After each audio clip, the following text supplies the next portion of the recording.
My name is Kendra. I am 34 years old, and my husband thought I was just a boring numbers girl who would blindly carry his illegal contraband across international borders. He actually thought he could slip a locked steel case into my suitcase at 3 in the morning and I would not notice. So I quietly slipped it into his mistress's designer tote bag instead. When the alarms went off at the JFK security checkpoint, the color drained from his face so fast he looked like a ghost. Before I continue this story, let me know where you are watching from in the comments below. Hit like and subscribe if you have ever had to stand up to a toxic partner who severely underestimated your intelligence. The fluorescent lights of JFK Airport buzzed overhead as the Friday morning rush pressed in around us. Trent's fingers dug into my upper arm, his grip tight enough to bruise through my heavy trench coat. "Move faster, Kendra. You are dragging your feet on purpose," he hissed, glancing nervously toward the priority lane. We were heading to London for what he claimed was a crucial wealth management conference. During the entire ride to the airport, Trent had berated me for packing too slowly. He kept tapping his expensive watch, complaining that my lack of urgency was exactly why I would never succeed in the high-stakes corporate world. Over in the first-class lane, Sienna stood adjusting her silk scarf. She was 27, Trent's executive assistant, and supposedly traveling with us for corporate support. She caught Trent's eye and offered a flirtatious pout, completely ignoring the fact that his wife of 7 years was standing less than 10 feet away. "I am moving as fast as the line allows, Trent," I said, keeping my voice perfectly level. "Maybe if I was not hauling your heavy business samples in my carry-on bag, I could keep up with your eager executive assistant." Trent scoffed, releasing my arm to run a hand through his perfectly styled hair. He looked me up and down with that familiar expression of total disdain. "We talked about this, Kendra. Your luggage is generic. It is boring. You are boring. TSA never searches boring women in practical shoes. My bags get flagged all the time because I carry high-end electronics and wear expensive watches. Just do your part for once instead of complaining." Boring. That was his absolute favorite word for me. A forensic accountant who spent her days analyzing corporate fraud for a global firm was simply too dull for a hotshot wealth management vice president. He loved my stable six-figure income when he wanted to finance his expensive golf club memberships and luxury car leases. However, he openly despised my practical nature when it came to his flashy, arrogant lifestyle.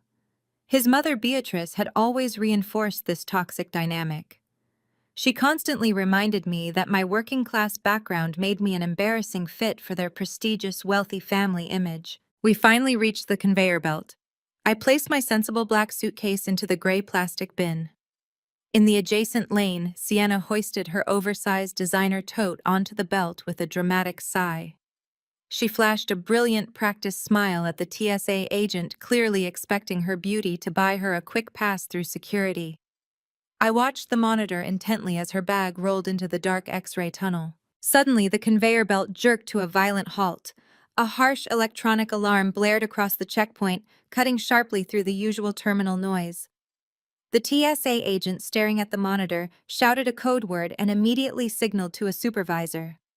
Within seconds, 3 armed security officers swarmed the end of the belt, isolating Sienna's expensive designer bag. Trent froze in his tracks. The blood instantly vanished from his face, leaving his normally tan complexion a sickly shade of gray. He stepped aggressively into my personal space, his voice dropping to a frantic guttural whisper. "Kendra, how exactly did you pack my bag? Did you accidentally put my medication lockbox into Sienna's tote when you were moving the client files?" I looked him dead in the eye, my expression entirely blank, savoring the absolute panic radiating from him. "You mean the heavy steel lockbox you secretly stuffed deep into the lining of my suitcase at 3 in the morning while you thought I was asleep?" "No, Trent. I did not do it accidentally.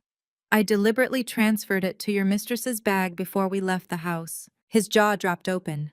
"Mistress, you are insane. She is my assistant, and that was my blood pressure medication. You have ruined my trip." I let out a sharp, cold laugh that made him flinch. Blood pressure medication does not require a biometric lock and lead lining, Trent. And executive assistants do not text their bosses at midnight asking if the boring wife suspects anything about the hidden Dubai accounts. I am a forensic accountant. Finding hidden assets, tracing stolen money, and uncovering lies is literally my profession.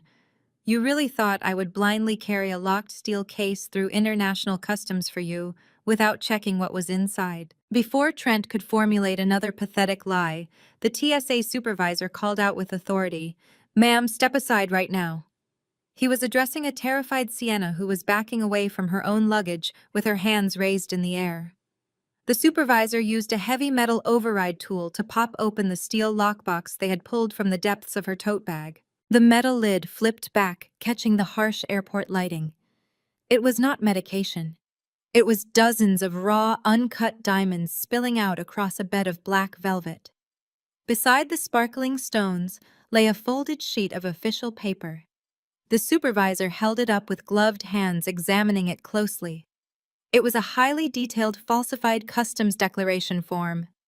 From where I stood, I could clearly see my own name printed at the top, complete with a painstakingly forged copy of my signature at the bottom. Sienna began screaming hysterically, tears streaming down her perfectly contoured face. "That is not mine. I have never seen that before in my entire life. He gave it to me. Trent gave me the bag to carry." Trent panicked entirely.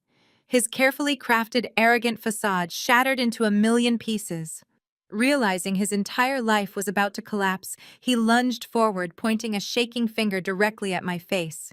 He screamed at the top of his lungs for the entire terminal to hear. "She put that there. My wife is trying to frame us. Arrest her right now.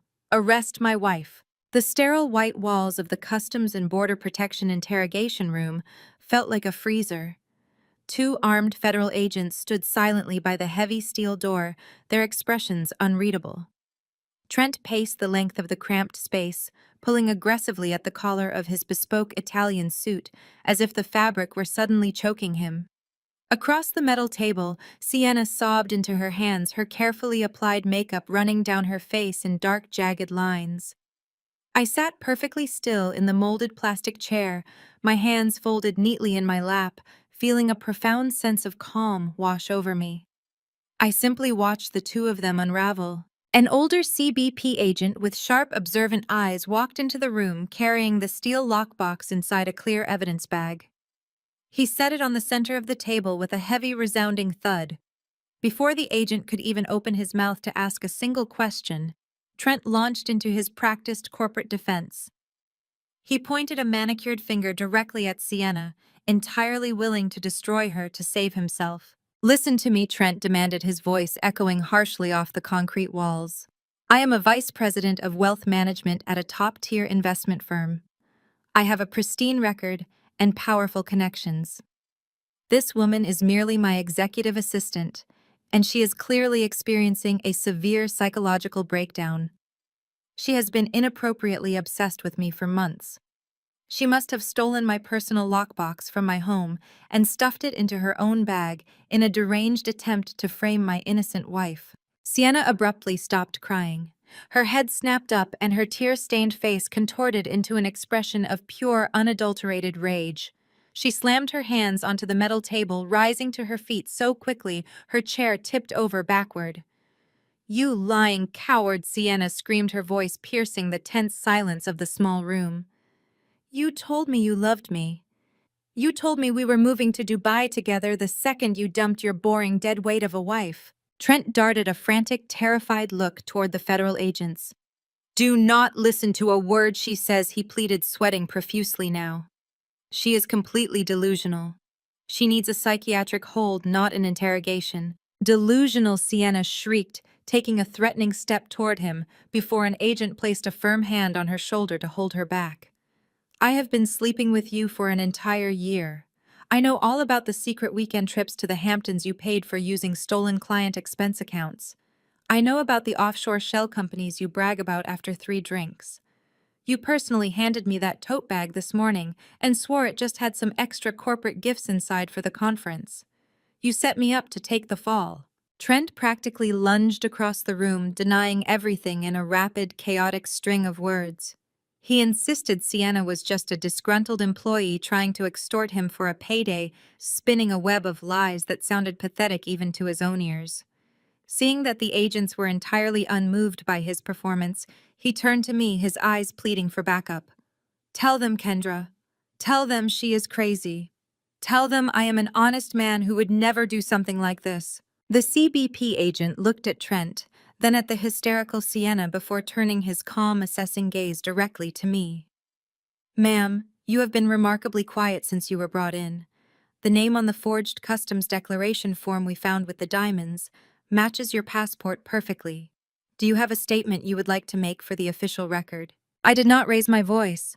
I did not shed a single tear. I reached into my sensible, practical carry-on bag and pulled out my iPad. I unlocked the screen and placed it flat on the cold metal table, rotating it so the federal agent had a perfect, unobstructed view. "I am a forensic accountant," I said smoothly, keeping my tone strictly professional. "My entire career revolves around finding hidden assets, tracking illicit funds, and exposing corporate liars. I do not rely on emotions, and I certainly do not rely on hearsay. I rely exclusively on hard data.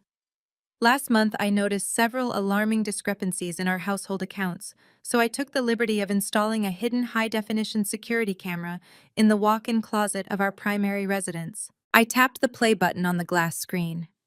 The video quality was crystal clear, complete with a bright red timestamp in the corner reading 3:14 in the morning. The footage showed our dimly lit closet. Trent walked into the frame wearing a pair of blue latex surgical gloves. He was holding the exact steel lockbox that now sat in the evidence bag on the table. The federal agent leaned in closer, watching intently, as the digital version of Trent unzipped my generic black suitcase. The video clearly showed him lifting a stack of my neatly folded sweaters, placing the heavy steel box at the very bottom, and burying it. Finally, the camera captured him pulling a folded customs declaration form from his jacket pocket, forging my name with practiced precision, and sliding it into the suitcase zipper pouch. The interrogation room went dead silent. The only sound was the faint rhythmic hum of the air conditioning vent overhead. Sienna let out a breathless, stunned gasp. Trent looked exactly like a man who had just been struck by lightning. "That is fake," Trent stammered, stumbling backward until his spine hit the concrete wall. "That is manipulated video footage. She is a tech expert.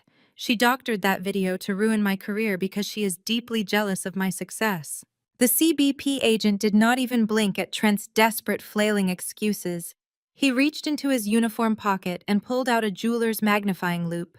He picked up one of the raw, uncut diamonds from the lockbox and held it up to the harsh fluorescent light, turning it slowly between his gloved fingers. He then pulled a small, encrypted tablet from his duty belt and cross-referenced the data on his screen. "You can save the corporate spin." "Mr. Trent," the agent said, his voice dropping to a dangerous, icy register. "These stones are not just random smuggled goods. They are laser-inscribed. We have been tracking these specific serial numbers for 6 months. They are directly linked to a massive cartel money laundering operation that routes illicit funds through the wealth management division of your exact investment firm." Trent's knees immediately buckled. He slid down the wall, his expensive suit crumpling as he hit the floor. The arrogance that had defined his entire personality was instantly erased, replaced by the terrifying realization that his glamorous life was permanently over. "You are under arrest for international smuggling conspiracy to commit fraud and federal money laundering." The agent continued, signaling to the officers standing by the door. The sharp metallic sound of heavy handcuffs clicking open filled the room. Trent thrashed against the agents as they hauled him to his feet and pulled his arms forcefully behind his back. He looked at me with wild, panicked eyes. "Kendra, please. Call my mother. Call Beatrice right now. Tell her to get the firm's best defense lawyers. Tell her I am innocent. You are my wife, you have to help me." I stood up from the plastic chair and casually smoothed out the wrinkles in my trench coat. I picked up my iPad, slipped it back into my bag, and looked down at the man who had spent 7 years treating me like a boring, inferior subordinate. "I am afraid I cannot do that, Trent," I replied, my voice completely devoid of any sympathy. "I have a flight to catch. Have a wonderful time explaining your heavy business samples to the federal prosecutor." I turned on my heel, grabbed the handle of my practical suitcase, and walked out of the interrogation room. The heavy steel door clicked shut behind me, completely cutting off his frantic, desperate screams. The rideshare dropped me off at the end of my quiet suburban street. The afternoon sun cast long shadows over the manicured lawns, a stark contrast to the sterile, chaotic interrogation room I had just left behind at JFK. I dragged my practical black suitcase up the sidewalk, relishing the crisp, cold air. My husband was currently sitting in a federal holding cell, and for the first time in 7 years I could finally breathe. That peace vanished the second I turned the corner to my house. A sleek, silver Mercedes SUV was parked horizontally across the bottom of my driveway, completely blocking my path to the front door. Two women stood rigidly by the front bumper. My mother-in-law, Beatrice, wearing her signature pearl necklace and an expression of absolute unhinged fury. Beside her stood Paige, Trent's younger sister, furiously tapping on her designer smartphone with her perfectly manicured nails. The moment my sensible shoes crunched on the driveway gravel, Beatrice's head snapped toward me. She did not say a word. She marched across the concrete with terrifying speed, raised her right hand, and struck me hard across the face. The slap echoed loudly in the quiet neighborhood. The sharp sting radiated across my left cheek, and a warm drop of metallic blood pooled at the corner of my mouth, from where my teeth caught my inner lip. I did not stumble. I did not raise my hand to touch the injury.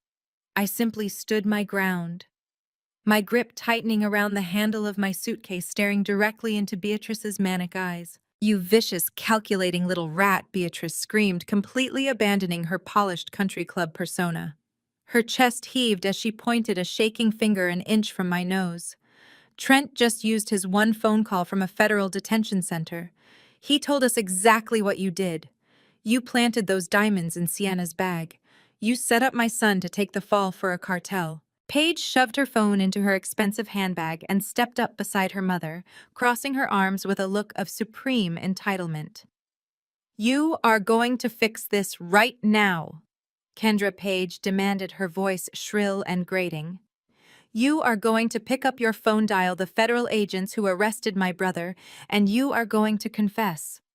You will tell them you smuggled those diamonds and framed Trent because you were a jealous, hysterical wife." I looked at Paige, genuinely astounded by the sheer audacity of her demand.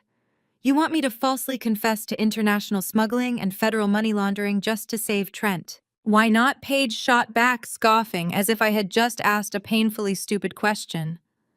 "Trent is a vice president of wealth management. He manages portfolios for the most important families in this state. He has an image to maintain. He has a future. You are just a glorified calculator. You sit in a boring cubicle and look at spreadsheets all day. You have zero reputation to protect and absolutely nothing to lose. Taking the fall is the least you can do to protect this family name." Beatrice sneered, stepping closer, her expensive perfume clashing with the toxic venom spilling from her mouth. "Paige is entirely right. You owe my son your freedom and your comfortable life. Do not think for 1 second I ever forgot where you came from, Kendra. You were raised in a cramped rental apartment by parents who worked themselves to the bone for minimum wage. You wore discount clothes and drove a rusted car until the day Trent found you. He rescued you from a life of absolute mediocrity. He married you out of pity because your blue-collar trash family could never give you the life he provided. You are nothing without the status he gave you. Now it is time to repay your debt. You will call the authorities, take the blame, and go to prison where you belong." I stood completely motionless, letting their insults wash over me. For 7 years I had bitten my tongue while Beatrice mocked my upbringing. I had smiled politely while Paige belittled my career as boring and tedious. They truly believed I was a mindless drone, a submissive peasant lucky to be allowed at their dinner table. They were so blinded by their own arrogance that they never bothered to understand what I actually did for a living. I slowly raised my hand and wiped the smear of blood from my bottom lip. I looked at the red stain on my thumb, then shifted my gaze back to my mother-in-law. The cold, unwavering deadness in my eyes finally made Beatrice take a hesitant half-step backward. "You both seem to have a fundamental misunderstanding of my profession. I said, my voice eerily calm and meticulously even. I did not raise my voice, but the absolute certainty in my tone made Paige stop fidgeting. I unzipped the front pocket of my suitcase and pulled out my smartphone.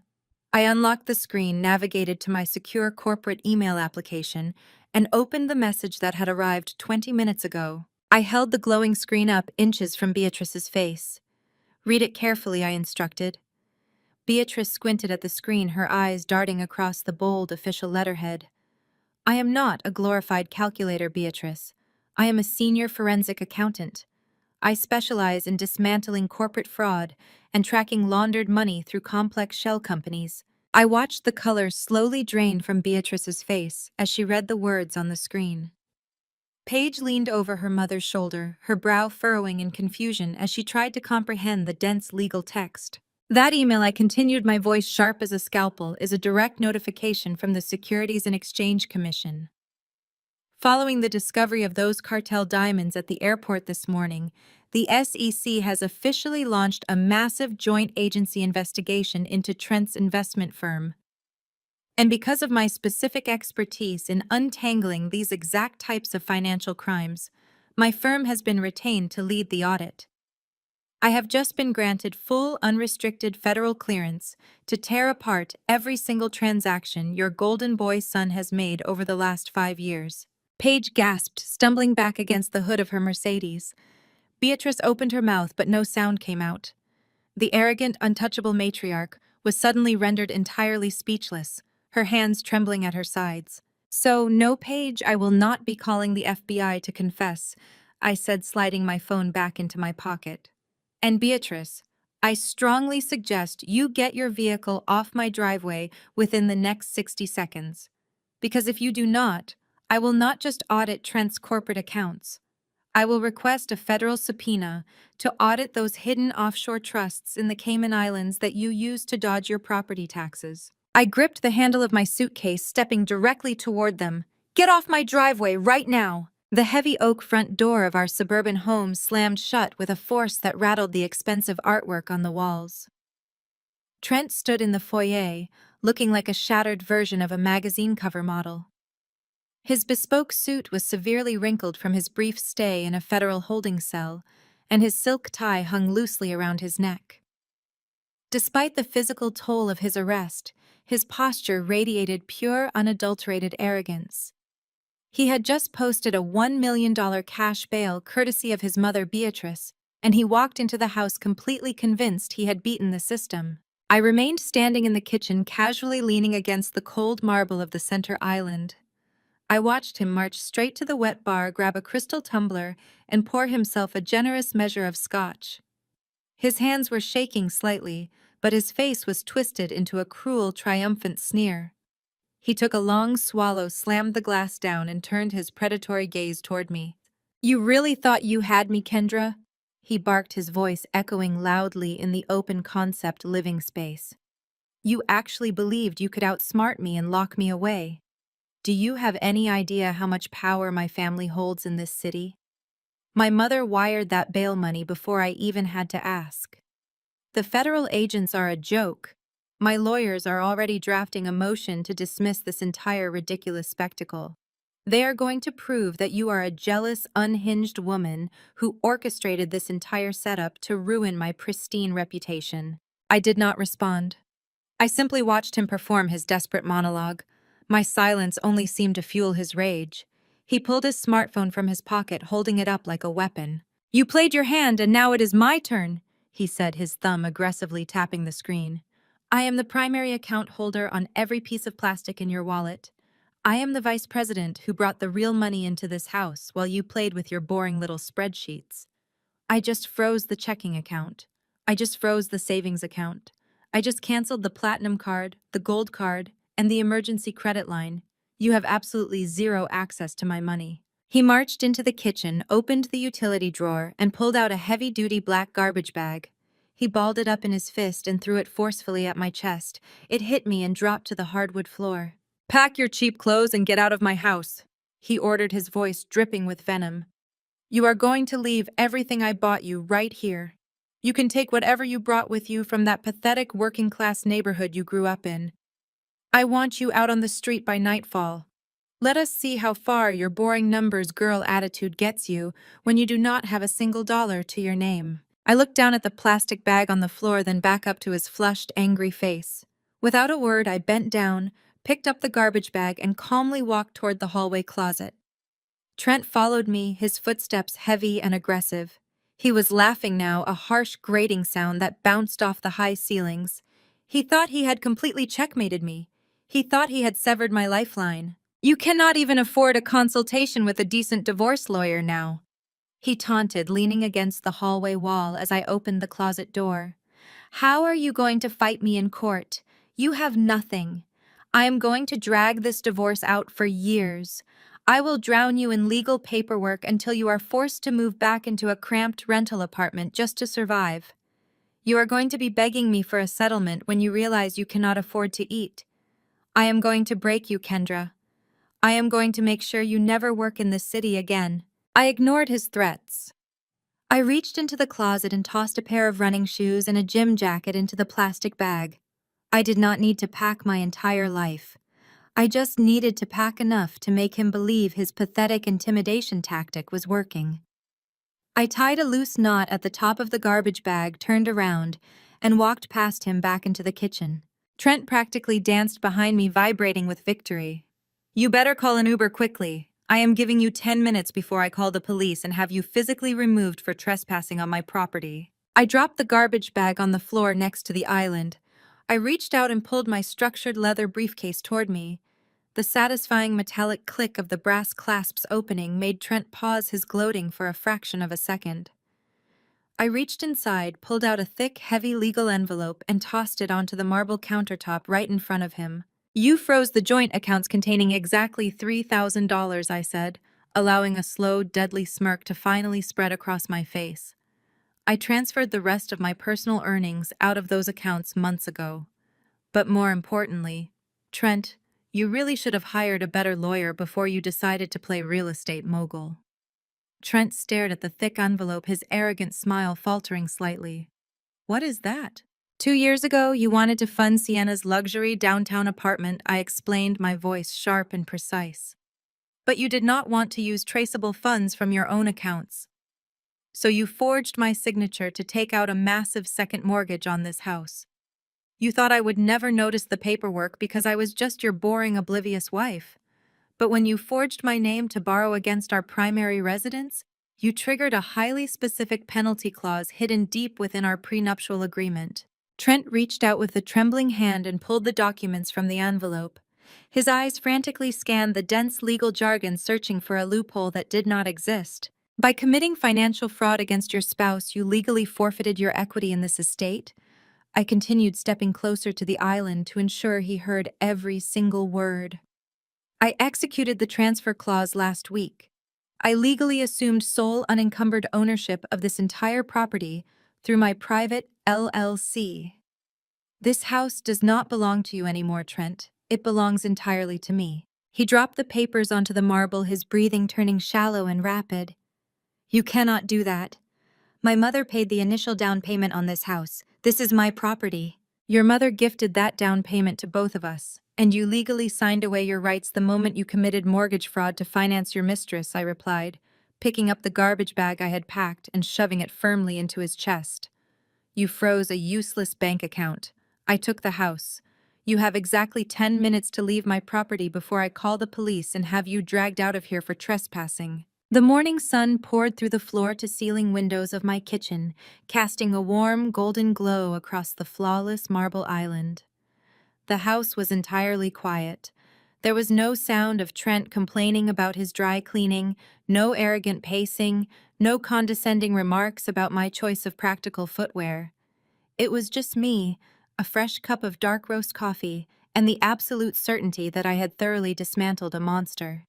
I took a slow, deliberate sip, savoring the silence. Then my phone vibrated across the countertop, shattering the peace. The caller ID displayed an unknown local number. I set my mug down and swiped to answer, placing the call on speakerphone. I did not say a word, preferring to let the caller reveal themselves first. I know you are listening, Kendra, a voice hissed through the speaker. It was Sienna. Trent's beloved executive assistant. The same woman who just yesterday had been sobbing hysterically in a federal interrogation room while Border Patrol agents cataloged her luggage full of cartel diamonds. Today, however, the panic in her voice had been replaced by a thin, brittle layer of manufactured bravado. "Good morning, Sienna," I replied smoothly, leaning back against the counter. "I am surprised they let you keep your phone. Did Trent's mother manage to bail you out too, or did you find another arrogant executive to fund your release?" "Do not play games with me," Sienna snapped, her voice rising in pitch. "Trent kicked me out of his hotel room last night. He completely cut me off and blamed me for the entire disaster at the airport. He threw me to the wolves, Kendra. But I am not going down for this alone. I spent the entire night working on my laptop, and I have put together an insurance policy." I took another calm sip of my coffee. "I am a forensic accountant, Sienna. I deal with corporate extortionists on a weekly basis. If you have a threat to make, I suggest you articulate it clearly and quickly. I have a very busy day ahead of me." Sienna let out a sharp, breathless laugh. "Oh, you are going to want to hear this. I spent the last 12 hours fabricating a beautiful paper trail. I doctored a dozen corporate emails between Trent's secure server and your personal accounts. They look completely authentic. They show you giving Trent explicit step-by-step instructions on how to route cartel money through offshore shell companies. The emails make it look like you masterminded the entire diamond smuggling operation using your brilliant forensic accounting skills, and Trent was just your innocent, manipulated puppet." I remained completely silent, letting her delusion hang in the air. "I want $100,000 wired into my personal checking account by noon today," Sienna demanded, her tone dripping with newfound confidence. "If I do not see that money clear, I am forwarding this entire fabricated email chain directly to the lead FBI investigator handling Trent's case.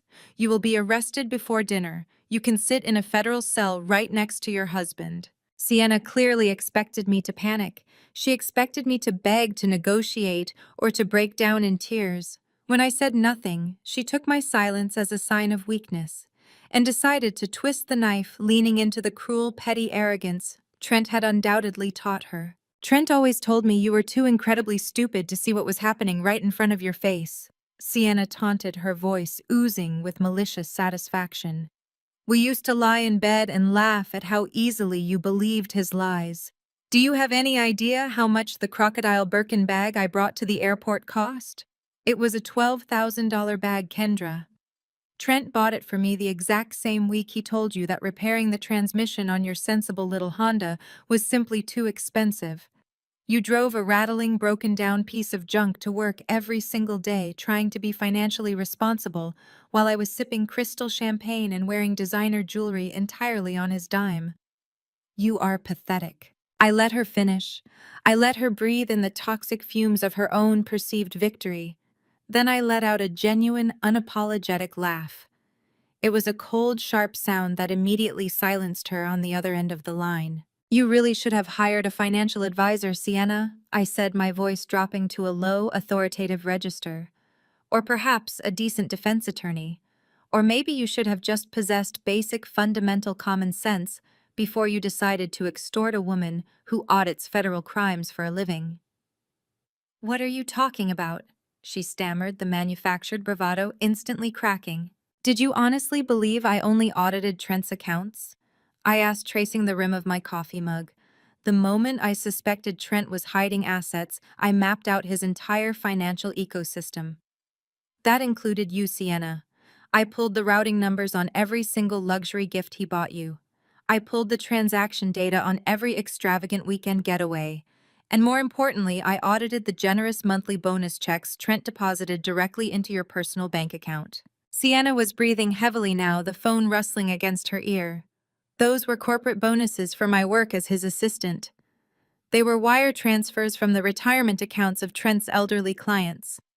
I corrected my tone, absolutely merciless.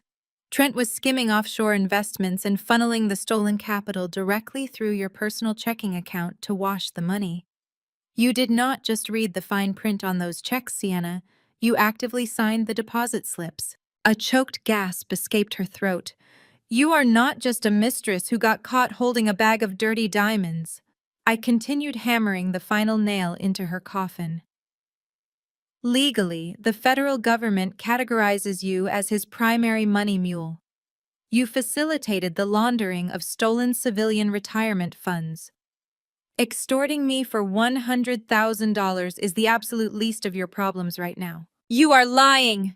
Sienna screamed, her voice cracking with sheer terror. You are trying to scare me. I am going to send these emails to the FBI right now. You do not need to send them an email, Sienna, I said, walking out of my kitchen and staring out the large bay window toward the street. I sent the SEC and the FBI my fully completed forensic audit of your personal bank accounts at 4 o'clock this morning.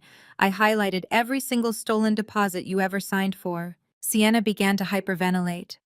Walk over to the window of that luxury apartment Trent rented for you, I commanded. Look down at the street. The line was dead silent, except for the frantic sound of her footsteps rushing across hardwood floors. Then a loud, ragged scream echoed through the phone speaker, followed by the distinct sound of a heavy door being battered open. The call abruptly disconnected. The heavy mahogany doors of the Oakmont Country Club private dining room swung shut behind me with a solid, muffled thud. The air inside smelled of expensive gin-aged leather and pure desperation. I had received Beatrice's urgent summons for a so-called family intervention an hour ago. Under normal circumstances, I would have ignored it entirely. However, as a forensic accountant currently assisting a federal investigation, I knew that arrogant, desperate people made mistakes. I attended simply to gather more intel, and they were about to hand me a goldmine. Trent sat at the head of the long oak table. He looked remarkably worse than he had yesterday. His eyes were bloodshot and he was sweating through his designer polo shirt, but he still tried to project that familiar, untouchable arrogance. Beatrice sat to his right, her posture rigid, her signature pearls resting against her collarbone. Paige lounged on his left, swirling a mimosa in a crystal flute as if we were gathering for a Sunday brunch instead of dealing with multiple federal felonies. "Sit down," Kendra Beatrice ordered, gesturing to the single wooden chair positioned directly across from them at the far end of the table. I remained standing. "I prefer to keep this brief, Beatrice. What exactly is this intervention about?" Trent scoffed, leaning forward and resting his elbows on the polished wood. "We are offering you a lifeline, Kendra. An opportunity to walk away from this mess with something to show for it before you completely destroy your own life." He slid a thick ivory envelope across the length of the table. It came to a stop just inches from my hands. Paige smirked, taking a slow sip of her drink. "Open it," Paige commanded. "It is more money than you have ever seen at one time." I calmly reached out, opened the unsealed flap, and extracted the contents. There were 2 items. The first was a cashier's check made out to me in the amount of $50,000. The second was a densely typed non-disclosure agreement, complete with a secondary clause demanding a quiet, uncontested divorce, and a full signed confession stating that I alone had masterminded the diamond smuggling operation. I stared at the paperwork, genuinely amazed by their profound stupidity. "You brought me to a country club to bribe a federal witness with a $50,000 check." "It is not a bribe, it is a severance package," Beatrice stated coldly, adjusting her posture. "Let us be entirely realistic, Kendra. You were wearing off-the-rack polyester suits when my son found you. You were a nobody from a working-class neighborhood who did not even know which fork to use at a formal dinner. We tolerated your absolute lack of pedigree because Trent felt sorry for you. $50,000 is more than your parents managed to save in a decade. Take the money, sign the confession, and do the one thing you are actually good for. Protect this family." Trent nodded in agreement, wiping a bead of sweat from his forehead. "I am a Vice President, Kendra. My career is the only thing that matters here. You are just a number cruncher. You can go to a minimum security facility for a few years, quietly serve your time, and when you get out, you will have this seed money to start over in some cheap Midwestern town where you belong. If you fight me, I will make sure the prosecutors tear you apart." Paige set her glass down with a sharp clink. "Trent is right. You have absolutely nothing to lose. You are completely expendable. Trent is the golden goose. You are just a glorified calculator. Sign the paper and take the fall, or my mother will make a few phone calls. Beatrice leaned forward, her eyes narrowing into cold slits. Paige is not exaggerating, Kendra. I sit on the charity boards with the managing partners of every major accounting firm on the East Coast. If you refuse to sign that document right now, I will personally call every single one of them.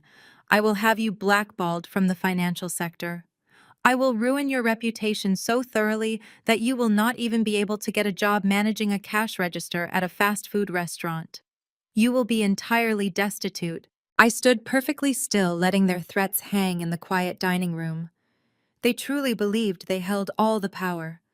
They were so accustomed to buying their way out of trouble that they could not comprehend the reality of their situation. I did not panic. I did not raise my voice or show a single ounce of fear. Instead, I let out a low, genuine laugh. I reached into my tailored blazer, pulled out my favorite red grading pen, and clicked the top. I leaned over the table, uncapped the pen, and circled a massive paragraph on the second page of their legal document. "What are you doing?" Trent demanded, his voice rising in panic.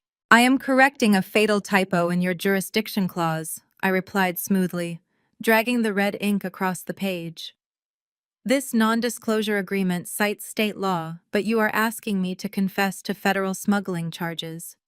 State courts have absolutely no jurisdiction over international cartel laundering. If you are going to actively extort a federal witness, Beatrice Wise strongly suggests you use a competent lawyer instead of downloading a generic template from the internet." Beatrice slammed her hand onto the table. "How dare you speak to me with that tone?" I clicked the pen shut and dropped it onto the table. I picked up my smartphone, which had been resting face up on the oak surface the entire time. The screen was illuminated, displaying an active, ongoing phone call. The call duration read 14 minutes and 30 seconds. "By the way," I said, flashing a bright, razor-sharp smile at the three of them. "DeAndre is reading this right now." Trent froze. "Who is DeAndre?" "DeAndre is the lead federal prosecutor for the SEC. I answered, tapping the speakerphone button so his deep, commanding voice filled the room. "Thank you for the live audio feed." Kendra DeAndre's voice echoed through the country club dining room. "I have recorded every word. Mr. Trent, Mrs. Beatrice, and Miss Page.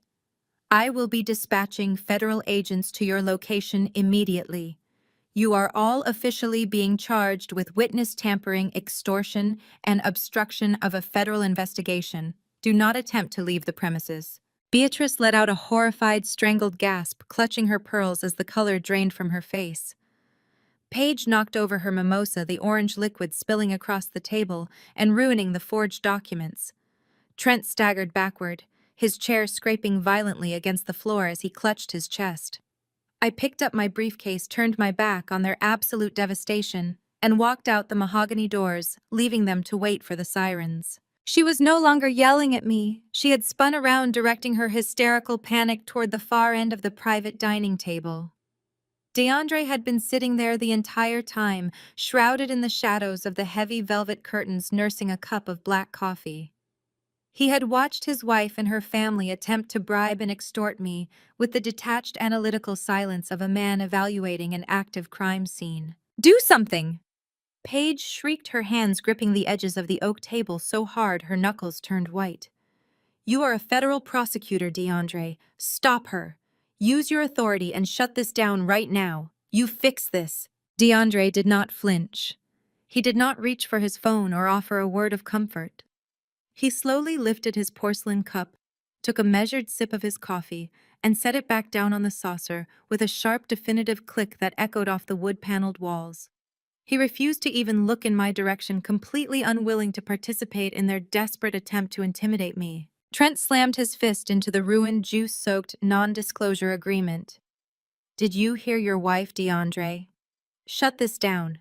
I am your brother-in-law. You work for the government. You pull the strings and you make this ridiculous investigation go away. Do your job and protect this family." "My job," DeAndre said, his voice a deep, resonant calm that perfectly countered Trent's hysteria, "is to prosecute federal financial crimes, not to act as a personal cleanup crew for an arrogant amateur who got caught laundering cartel money." Trent's face shifted from pale panic to a mottled, furious red. The cornered animal was lashing out, resorting to the toxic superiority that defined their entire bloodline. "You listen to me," Trent snarled, pointing a trembling finger across the table. "You owe this family your entire career. You think you got that position at the U.S. Attorney Office on your own merit. You are nothing but a diversity hire, DeAndre. Beatrice made the calls. We gave you the connections. We let you into this country club. We gave you a seat at the table. You are going to use that badge to save my life, or I will make sure you are ruined right alongside her." DeAndre's face remained an impenetrable mask of stoicism, but I saw the subtle tightening of his jaw. It was the micro-reaction of a man who had endured a decade of Trent's thinly veiled racism. The country club whispers the condescending remarks at holiday dinners. His silence in this moment highlighted years of Beatrice treating him like a high-profile charity project, and Paige wearing him on her arm like a progressive accessory, fully expecting him to be a compliant, grateful servant. They truly believed they owned him, just like they thought they owned me. I leaned against the heavy wooden door, crossing my arms. I was not leaving now. I would not miss this for the world. Paige rounded on her husband, her voice dropping into a vicious, demanding hiss. "If you do not fix this right now, I will divorce you, DeAndre. I will take the house, the cars, and I will leave you with absolutely nothing. Stand up, intimidate that little spreadsheet pusher, and get me out of this." DeAndre looked at his wife. There was a profound emptiness in his eyes, as if he was finally looking at a stranger he had no interest in knowing.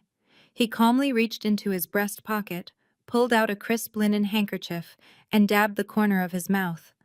He stood up, buttoning his tailored suit jacket with meticulous precision. He was a foot taller than Trent, and the physical dominance he commanded in the room was absolute. He turned his gaze down the length of the table toward me. For a fraction of a second, he offered a single respectful nod. We were the only two outsiders who had ever married into this toxic family, and we were both walking out today. DeAndre looked back down at Trent with utter, unfiltered disgust. "I do not owe you anything," Trent DeAndre said, his voice echoing with absolute finality. "But you owe the IRS about $4 million. Good luck with that." DeAndre turned on his heel and walked straight toward me. I stepped aside, pulling the mahogany door wide open for him. He walked out into the corridor without a single backward glance, leaving his wife, his mother-in-law, and his brother-in-law drowning in the silence of their own destruction. I looked back at Trent one last time. He was staring at the empty doorway, his chest heaving, completely paralyzed by the realization that his money, his name, and his mother could no longer save him.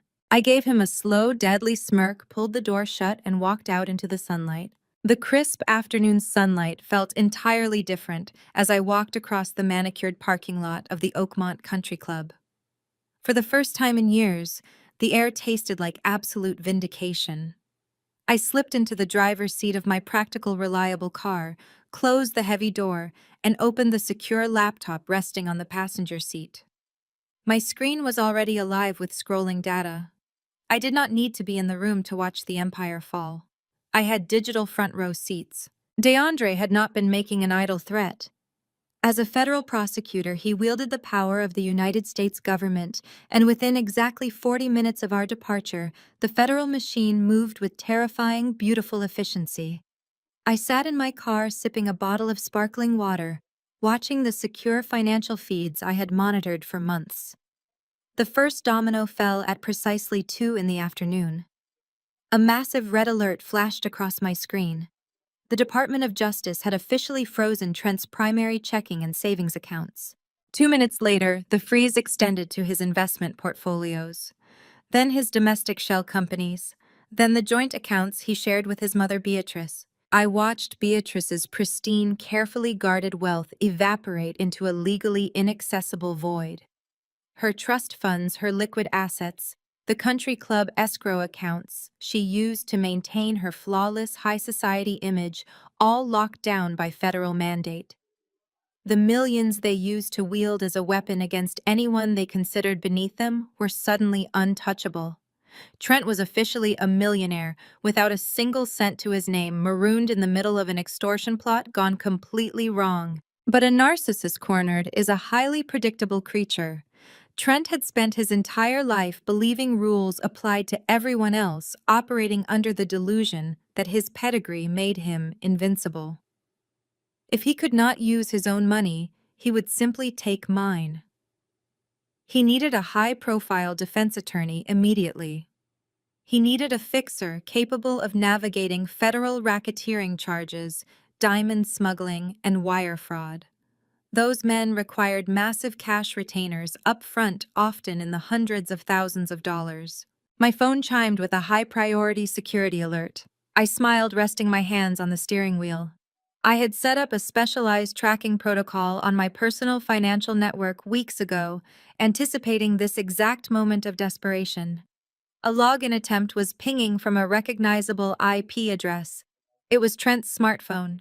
He was trying to bypass the two-factor authentication on my private 401k and primary retirement accounts. I watched the screen as he guessed my first password. Incorrect. He tried a second time using my mother's maiden name. Incorrect. He tried a third time using our wedding anniversary. The arrogance of the man believing he could raid my future using the date he vowed to protect me was almost poetic. He thought I was just a naive number cruncher too stupid to update my security credentials. I decided to be generous. I reached over to my keyboard and manually disabled the security block, allowing his device to bypass the firewall. I granted him full, unhindered access to view the dashboard of my retirement portfolio. I counted the seconds out loud. 1, 2, 3, 4. On the fifth second, my mobile phone began to ring. The caller ID flashed Trent's name in bright red letters. He had seen the balance. I answered the call, bringing the phone to my ear, completely silent. "Where is it?" Trent screamed, his voice tearing through the speaker with unhinged feral panic. "Where is the money, Kendra? I am looking at your retirement dashboard right now.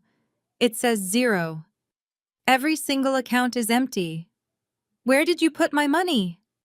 I listened to his heavy, frantic breathing. He sounded like a man drowning, clawing at the surface for a lifeline that did not exist. "Your money," I echoed, keeping my tone unnervingly calm and quiet. "That is a fascinating choice of words for an account registered solely under my social security number, Trent. It is marital property," he roared, his voice echoing off what sounded like the tiled walls of the country club restroom. "You have been hiding assets from me. You drained the 401k. You drained your stock portfolios. That is a federal offense, Kendra. You are concealing marital assets during an active legal separation. I need a retainer for my defense lawyer right now, and you are going to transfer those funds back into a joint account before I report you for financial fraud. I will ruin you." He was so blinded by panic that he actually believed he still possessed leverage. He was clinging to the illusion of authority, desperately trying to command a woman who had already dismantled his entire life. "I didn't hide them," I replied, my voice slicing through his hysteria with absolute precision. "I transferred them to an impenetrable offshore trust months ago when I found out you were defrauding elderly clients." He went completely silent. "You see, I knew the moment the federal government caught wind of your little laundering operation, they would freeze every single asset tied to your name," I explained, laying out the facts with clinical detachment. "If I had left my retirement funds in a domestic account connected to our marriage, they would have been seized in the crossfire. I legally protected my hard-earned money from your criminal fallout. You have absolutely zero legal claim to that offshore trust, and the feds cannot touch it either." "You cannot do that," he gasped, his voice cracking. "I need that money, Kendra. My mother's accounts are locked. Paige's accounts are locked. I cannot even buy a cup of coffee right now. You have to give me that money. I am going to federal prison." "Oh, and Trent?" I interrupted, ignoring his pathetic begging. I leaned forward, staring at the exact IP address logging data displayed on my laptop screen. "I also forwarded your IP address login attempt to the federal judge. You just committed wire fraud while out on bail." The line went dead. The metallic click of my secure keycard echoing through the pristine glass lobby of my firm was the perfect palate cleanser. Leaving Trent to hyperventilate over his frozen assets and impending wire fraud charges had been exhilarating, but walking into my actual domain was where I held true power. The air in the building was cool and filtered, smelling faintly of expensive espresso and polished steel. It was a monument to order, logic, and consequence. Everything my husband and his mother fundamentally lacked. I bypassed my private office and headed straight down the executive corridor.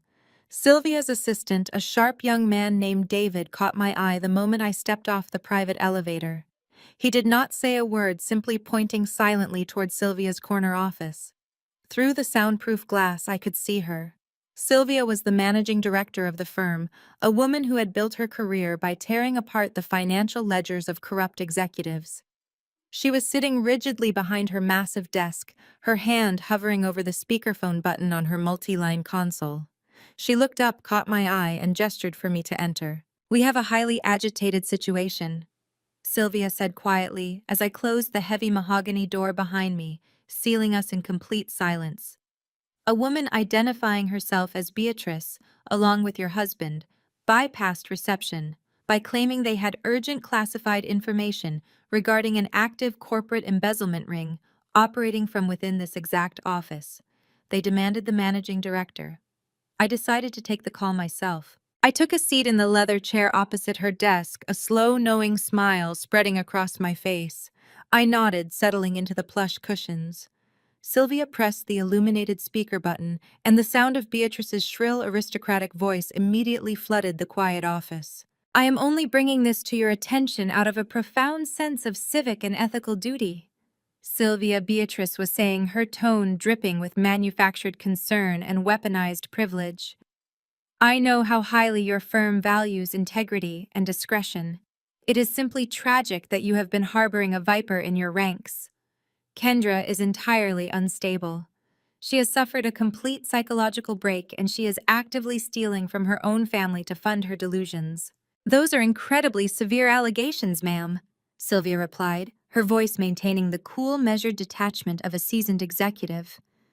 "Are you stating that Kendra is a thief?" "She is a pathological liar," Beatrice spat, dropping the faux polite facade. "I warned my son about this years ago. You can dress a girl in designer suits and teach her how to hold a crystal wine glass, but you cannot wash off trailer park trash.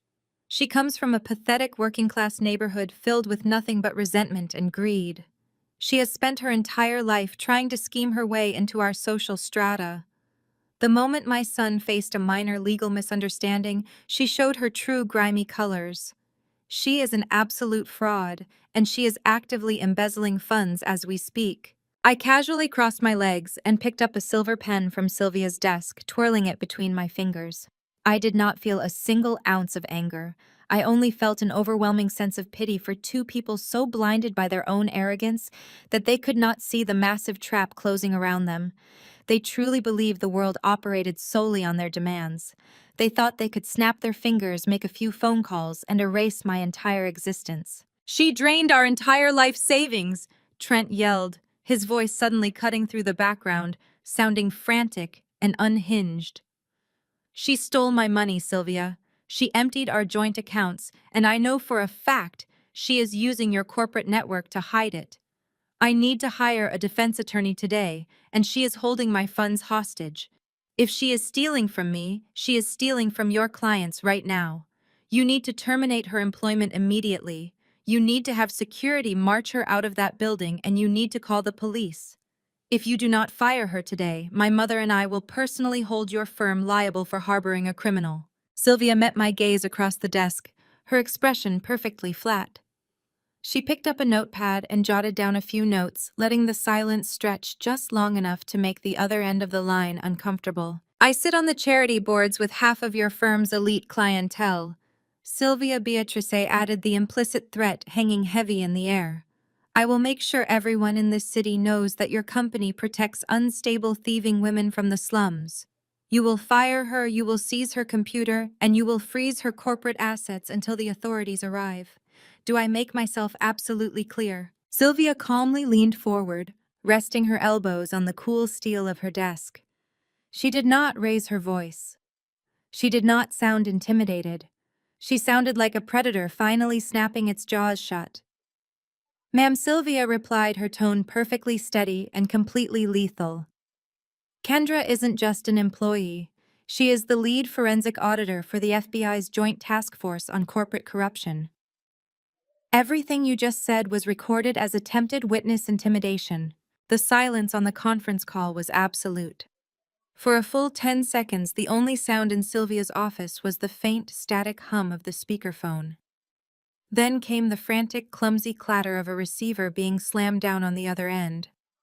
Trent had hung up. He did not yell. He did not issue another hollow threat. He simply severed the connection and ran. Miles away inside the opulent oak-paneled lobby of the Oakmont Country Club, Trent practically threw his phone across the room. He stumbled backward, knocking over a heavy brass standing ashtray. The sharp crash echoed through the empty corridor, but Trent did not register the noise. His vision tunneled, his lungs seized. Beatrice stood frozen near the coat check, her manicured hands trembling against her pearl necklace. She demanded to know what Sylvia meant, her voice pitching into a hysterical shriek, but Trent completely ignored her. He shoved past his own mother, his shoulder clipping the mahogany doorframe as he sprinted out into the humid afternoon air. He needed to leave the country. The federal government had frozen his checking accounts, his investment portfolios, and his domestic shell companies. He was facing active wire fraud charges, witness intimidation, and corporate racketeering. His passport was likely flagged, but with enough untraceable cash, a man with his connections could buy a new identity, a private chartered flight, and a quiet life in a non-extradition territory. He just needed to get to his contingency plan. For 3 years, Trent had carefully siphoned a percentage of his laundered funds away from the cartel ledgers and away from his family's shared accounts. He was a deeply arrogant man, but he was not entirely without a survival instinct. He had amassed exactly $2 million in crisp, unmarked $100 bills and highly liquid bearer bonds. It was his golden parachute, and it was waiting for him in the dead center of the city. Midnight arrived with a heavy, oppressive fog settling over the industrial district. Trent drove a battered 10-year-old sedan. He had paid a valet at the country club $1,000 in cash to borrow. He kept his eyes darting to the rearview mirror, terrified that every pair of headlights belonged to a federal tail. He finally pulled up to the heavy iron gates of Apex Secure Storage. This was not a run-of-the-mill storage facility. It was an elite climate-controlled fortress designed for wealthy clients to store vintage automobiles, private art collections, and highly sensitive assets. It featured 24-hour armed security biometric scanners and total anonymity. Trent parked in the shadows and walked briskly toward the side entrance, pulling his baseball cap low over his eyes. He approached the reinforced steel door and pressed his thumb against the glowing green biometric pad. A mechanized voice chimed a soft greeting, and the heavy door clicked open. He stepped inside, his footsteps echoing loudly against the polished concrete floors. The facility was deathly quiet, bathed in harsh white fluorescent light. Rows of pristine orange rolling doors stretched down the seemingly endless corridor. Trent felt a surge of manic relief wash over him. He was going to make it. He was going to walk out of this building with $2 million in a duffel bag, and Kendra could spend the rest of her miserable life auditing empty bank accounts. He reached Unit 402. His hands were shaking so violently he could barely punch the 6-digit code into the keypad mounted on the cinderblock wall. The light on the pad flashed green. With a loud metallic grind, the heavy rolling door began to ascend, coiling into the ceiling. Trent stepped forward, his eyes wide, anticipating the familiar sight of the 3 heavy-duty steel safes he had bolted to the floor. He anticipated the smell of the canvas bags. He anticipated salvation. Trent hit the interior light switch. He stopped breathing. He simply stood perfectly still, his eyes darting frantically across the space, unable to process the visual information his brain was receiving. The climate-controlled unit was massive, pristine, and completely, utterly empty. There were no steel safes. There were no canvas bags. There was not a single scrap of paper, a stray rubber band, or a trace of dust on the polished concrete floor.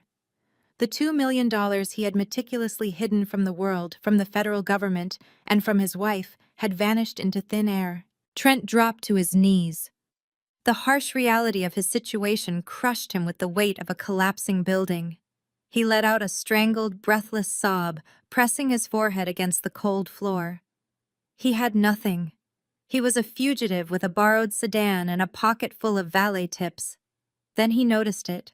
Positioned in the exact mathematical center of the barren room was a single cheap metal folding chair.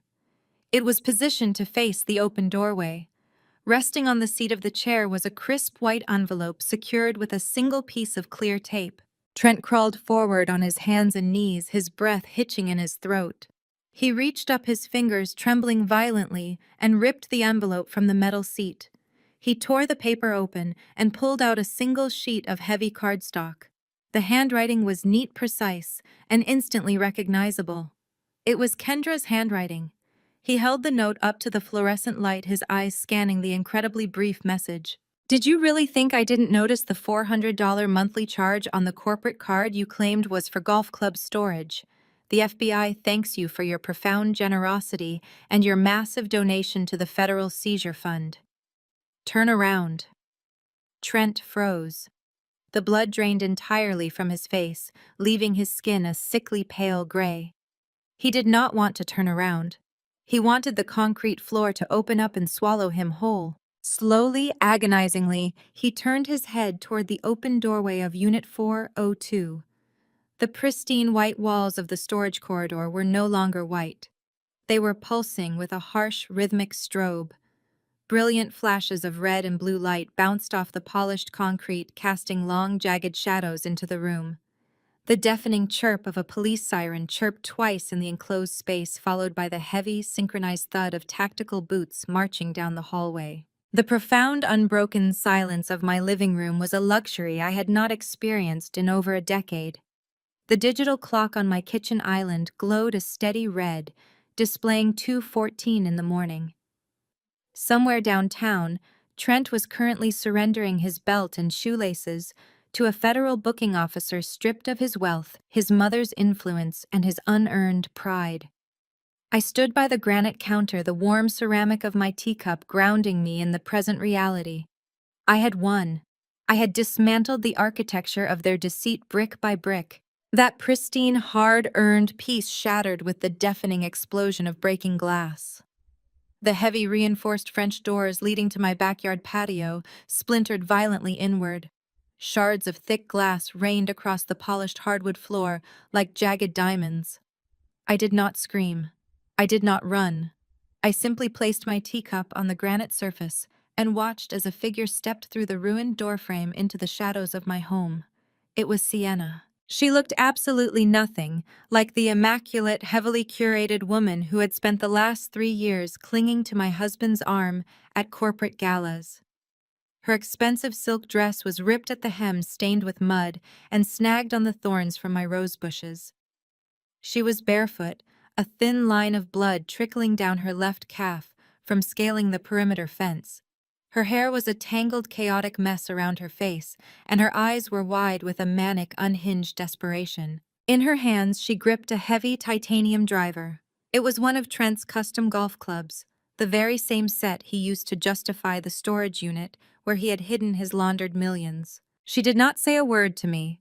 She simply raised the titanium club and brought it down with terrifying force onto the glass coffee table in the center of the room.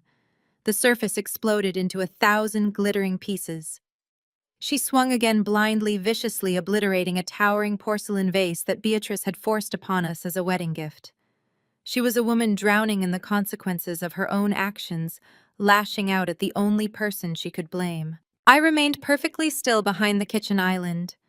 I evaluated her posture, her grip on the weapon, and the absolute lack of logic in her eyes. She was out on bail. I knew the federal prosecutors had swept her up in the initial cartel raids early yesterday morning, tying her name directly to the fraudulent shell companies Trent had used to move the diamond money. She was facing 20 years in a federal penitentiary, and the reality of that sentence had completely fractured her sanity. "You ruined my life!" Sienna screamed, pointing the head of the golf club directly at my chest. Her chest heaved with heavy, ragged breaths. "You ruined everything. We were supposed to be completely free. We had the money. We had the plan." She took a step closer, the glass crunching sickeningly beneath her bare feet. She did not even flinch at the pain. She was entirely consumed by her own toxic entitlement. "He promised me," she shrieked, swinging the club and shattering a framed photograph on the side table. "Trent promised me that we were leaving. He was going to file the divorce papers the second the offshore accounts cleared. We had a penthouse waiting for us in Dubai. We were going to walk away with millions, and you were just supposed to take the fall. You were the boring, pathetic little accountant. You were just a spreadsheet to him. He loved me. He promised me Dubai Kendra." I looked at her, truly looking at the pathetic broken shell of a woman who had willingly helped a man defraud the elderly and launder blood money just to fund a luxury lifestyle. "Trent lied to you, Sienna," I said, my voice cutting through her hysteria with a calm, surgical precision. "He never loved you. You were a convenient accessory and a disposable accomplice. If he actually intended to take you to Dubai, he would not have left your signature on all the fraudulent incorporation documents. He set you up to take the exact same fall he planned for me. You were just too blinded by the designer bags to read the paperwork." She let out a guttural scream of denial, raising the club high above her head. She charged forward, closing the distance until she was standing just on the other side of the granite island. The heavy titanium driver hovered in the air, trembling in her tight grip. She reached into the bodice of her torn silk dress and pulled out a crumpled, damp piece of paper. She slammed it onto the counter, smearing a drop of her own blood across the typed words. It was a hastily drafted legal affidavit. "Sign it!" Sienna demanded, her voice dropping into a ragged, venomous hiss. "Sign this paper right now. It is a sworn statement saying that I had absolutely no knowledge of the smuggling operation. It says you and Trent acted alone and that I was an unwitting victim. Sign it, clear my name, and tell the prosecutors to drop my charges." I stared at the crumpled paper, genuinely fascinated by the profound depths of her stupidity. "You broke into the home of a federal witness in the middle of the night to extort a confession. If you do not sign that paper right now, I will beat you to death in your own kitchen." Sienna threatened, her knuckles turning white around the grip of the golf club. "I am not spending 20 years in a federal cage because Trent was a careless idiot and you were too jealous to let us go. Sign the paper, Kendra. I have absolutely nothing left to lose." I looked at the heavy titanium club poised above my head. I looked at the blood on her feet and the absolute madness in her eyes. I did not reach for a pen. I did not back away. I did not show her a single ounce of the fear she so desperately craved. Instead, I casually raised my right hand and pointed a single finger toward the upper corner of the kitchen ceiling. "You really are stupid, Sienna," I said, my voice echoing in the sudden tense silence of the ruined room. "This whole house is wired to a live stream security feed connected directly to DeAndre's office at the Department of Justice. You just committed armed burglary." Sienna froze. The golf club wavered in the air. Slowly, her eyes tracked my pointing finger up to the ceiling corner, locking onto the small black dome of the security camera. The tiny red recording light blinked steadily, an unblinking mechanical eye that had just captured every single second of her violent, unhinged threat. The color vanished entirely from her face. The heavy titanium driver slipped from her numb fingers, clattering loudly against the granite counter before hitting the floor. She staggered backward, her hands flying to her mouth in absolute paralyzing horror as the reality of her actions finally breached her delusion. She had not just violated her bail conditions, she had just handed the federal prosecutors a guaranteed, irrefutable conviction for armed home invasion, witness tampering, and attempted murder. In the distance, cutting through the quiet night air, the sharp, unmistakable wail of police sirens began to rise. The flashing red and blue lights reflecting off my shattered French doors faded into the distance as the police cruisers hauled Sienna away. I stood in the wreckage of my living room, sweeping a pile of broken glass into a dustpan with absolute mechanical precision. My physical space was a disaster, but my life had never been cleaner. I had excised the rot. However, a family accustomed to generational immunity does not surrender simply because they are beaten. They surrender when they are eradicated. Trent was currently confined to his mother's sprawling estate. The federal judge had granted him bail but slapped a heavy GPS-enabled ankle monitor on his leg and restricted his movement entirely. He was a prisoner in Beatrice's gilded cage, stripped of his offshore parachute, devoid of his corporate titles, and entirely out of options. But a narcissist locked in a corner will invariably drag others down with him. He could no longer fight me in a courtroom, so he decided to try me in the court of public opinion. The digital assault began on a Tuesday morning. I was sitting at my desk reviewing a forensic ledger when my phone began vibrating continuously. It was not a steady stream of notifications, but an absolute avalanche. Within seconds, my inbox, my professional networking profiles, and my personal messaging apps were flooded with identical links. I clicked the top notification. It opened a social media platform directing me to a newly created anonymous account. The single post featured a stark black screen with an audio file attached. I pressed play. The voice that echoed from my phone speakers was mine. The cadence, the specific inflection I used when I was frustrated, the slight drop in pitch at the end of a sentence. It was perfectly, terrifyingly accurate. I knew about the cartel money from the start, the synthesized voice of me confessed.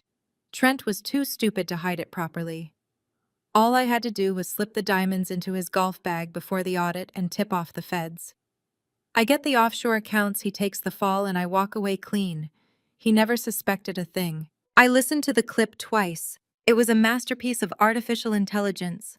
A deepfake generated by feeding hours of my recorded corporate presentations into an audio synthesis program. It was designed to completely destroy my credibility as a federal witness. Before I could even close the application, the algorithm fed me the next piece of their orchestrated campaign. Paige had weaponized her country club tears. Her video was already sitting at 250,000 views. She sat in her pristine living room wearing an oversized, modest sweater devoid of her usual heavy makeup. She stared directly into the camera, her eyes red and swimming with perfectly timed tears. For years, my family welcomed Kendra with open arms. Paige sobbed, her voice trembling with manufactured heartbreak. We loved her. We trusted her. We had absolutely no idea she was an abusive, manipulative predator. She systematically isolated my brother, gaslighted my mother, and orchestrated a massive criminal conspiracy just to steal our family's wealth. Please listen to her own confession. Share the audio. Help us get justice for my brother. I watched the view count tick upward in real time. Thousands of comments poured in attacking my character, demanding my arrest, and rallying behind Paige's flawless performance as the devastated victim. They thought they had won. They thought this viral smear campaign would force the Department of Justice to drop my testimony. They believed public outrage could override federal evidence. They forgot what I actually do for a living. I did not issue a press release. I did not post a tearful rebuttal video. I simply looked at the clock. I had a scheduled firm-wide webinar set to begin in exactly 2 hours. As the lead forensic auditor for the FBI Joint Task Force on Corporate Corruption, I regularly trained junior analysts and visiting federal agents on identifying digital financial manipulation. Today, I decided to change the curriculum. At precisely noon, I logged into the broadcasting software. Over 3,000 professionals, including multiple agents from the Cybercrimes Division, logged in to watch. I activated my camera, sitting perfectly upright in my tailored blazer, staring into the lens with absolute chilling calm. "Good afternoon," I said, my voice projecting crisp and clear. Today we are going to pivot from standard ledger auditing to advanced digital forensics. Specifically, how amateur criminals attempt to fabricate evidence using artificial intelligence and the lethal mistakes they make in the process. I shared my screen with the entire audience. I pulled up the viral audio file of my supposed confession and dropped it directly into a high-level spectrographic analysis program used by the Bureau. The audio wave expanded across the screen in bright, jagged colors. When an artificial intelligence generates human speech, It fails to replicate the natural breathing patterns and microfrequency shifts of an actual human vocal cord. I explained, highlighting a specific section of the audio wave with my cursor. Notice the complete absence of inhalation between these two sentences. Furthermore, the background noise profile drops to absolute zero during the consonant sounds. This is a synthetic rendering. It is a deepfake. I clicked a new tab, opening a raw metadata extractor. But dismantling the audio is only the first step. I continued, my fingers flying across the keyboard. Every digital file leaves a fingerprint. When you download, alter, and upload a file, the code embeds the creator's digital signature. Lines of complex hexadecimal code cascaded down the shared screen. I ran a decryption script, stripping away the anonymous routing layers the creator had clumsily attempted to use. The screen blinked, finalizing the extraction. A single line of text remained highlighted in bright green. I leaned into the microphone. As you can see, the metadata points directly to the originating network where this synthetic file was rendered and originally uploaded. I highlighted the specific string of numbers on the screen. It was an IPv6 address. I cross-referenced it with a public ISP registry, bringing up the localized geographic coordinates. The map on the screen zoomed in, dropping a bright red pin directly onto an affluent gated neighborhood. "You really are stupid, Paige," I said, addressing the camera directly, knowing exactly who was watching this feed. "This IP address originates directly from your personal home Wi-Fi network. You did not just post a defamatory video, you fabricated digital evidence in an attempt to frame a federal witness." I stopped sharing the screen and looked dead into the camera lens. "You just committed federal cyber defamation and evidence tampering," I stated, my voice ringing with total unyielding authority. "The digital footprint has already been mirrored to the federal prosecutor's secure server." I ended the broadcast. I stood up, walked to my office window, and looked out over the sprawling city. I did not need to be in Paige's neighborhood to know what was happening. I could vividly imagine her sitting in her pristine living room, her phone dropping from her manicured hands as the reality of her profound arrogance finally caught up to her. In the distance, cutting through the ambient hum of the city traffic, the faint but unmistakable wail of police sirens began to rise. The fallout from the webinar was instantaneous. While federal agents were dispatching to Paige's suburban address to seize her electronics, I remained at my desk organizing the digital evidence files for the prosecution. The firm was buzzing with the adrenaline of the broadcast, but the quiet of my office was suddenly pierced by the urgent ring of my console phone. My firm's lobby was heavily secured, but the receptionist's voice trembled with sheer panic. Beatrice had breached the building. She had pushed past the security turnstiles directly behind a delivery courier and was currently screaming my name, demanding an immediate audience. I did not rush. I locked my workstation, smoothed the wrinkles from my blazer, and took the private elevator down to the atrium. The glass-walled lobby of my firm was usually a sanctuary of quiet professional efficiency. Today it resembled a chaotic theater stage. A large crowd of executives, clients, and security personnel had formed a wide circle near the reception desk. At the center of the ring stood Beatrice. She looked disheveled, her normally immaculate hair frizzy and wild, her designer coat buttoned unevenly. When the elevator doors chimed and I stepped onto the polished marble floor, her eyes locked onto me with the manic intensity of a cornered predator. She did not march toward me to deliver a threat. Instead, she executed a maneuver she had perfected over decades of social manipulation. Beatrice let out a sharp, ragged gasp. Her heavily ringed hands flew to her chest, clutching the expensive fabric of her coat. Her knees buckled in a synchronized, dramatic collapse, sending her tumbling onto the cold marble floor. Gasps echoed from the surrounding crowd. Several people lunged forward to help, but Beatrice weakly waved them away, keeping her eyes fixed entirely on me. Her breathing became shallow and erratic. She contorted her face into a mask of pure agony, thrashing slightly against the floor. "You are killing me!" she wailed, her voice projecting perfectly to ensure every single person in the lobby heard her. "You are murdering me, Kendra. My heart is failing. You took everything from my son. You destroyed my daughter. And now the stress is stopping my heart. I am dying on this floor because of your vindictive jealousy." It was a brilliant, terrifying performance. The crowd murmured in shock and discomfort, shooting me judgmental glares. A junior accountant frantically dialed emergency services. This was exactly how Beatrice operated. I vividly remembered her executing a similar, though less lethal performance at my wedding rehearsal dinner. She had faked a sudden severe vertigo spell just long enough to force the venue coordinator to change the seating arrangements, placing her elite friends at the head table and relegating my working-class family to the back corner near the kitchen doors. She used engineered vulnerability as a weapon to force compliance. I walked slowly toward her, stopping just outside her reach. I did not kneel. I did not offer comfort. Beatrice's hand trembled violently as she reached into her spilled designer handbag. She pulled out a thick, folded legal document and a gold pen. She thrust them weakly into the air toward me. "Please," she gasped, forcing a single tear to spill over her cheek. "Please, Kendra, I am begging you as a dying mother. Sign this release form. It authorizes the federal government to unfreeze Trent's emergency assets. Let me pay for my private medical care. Let me save my family before I take my last breath.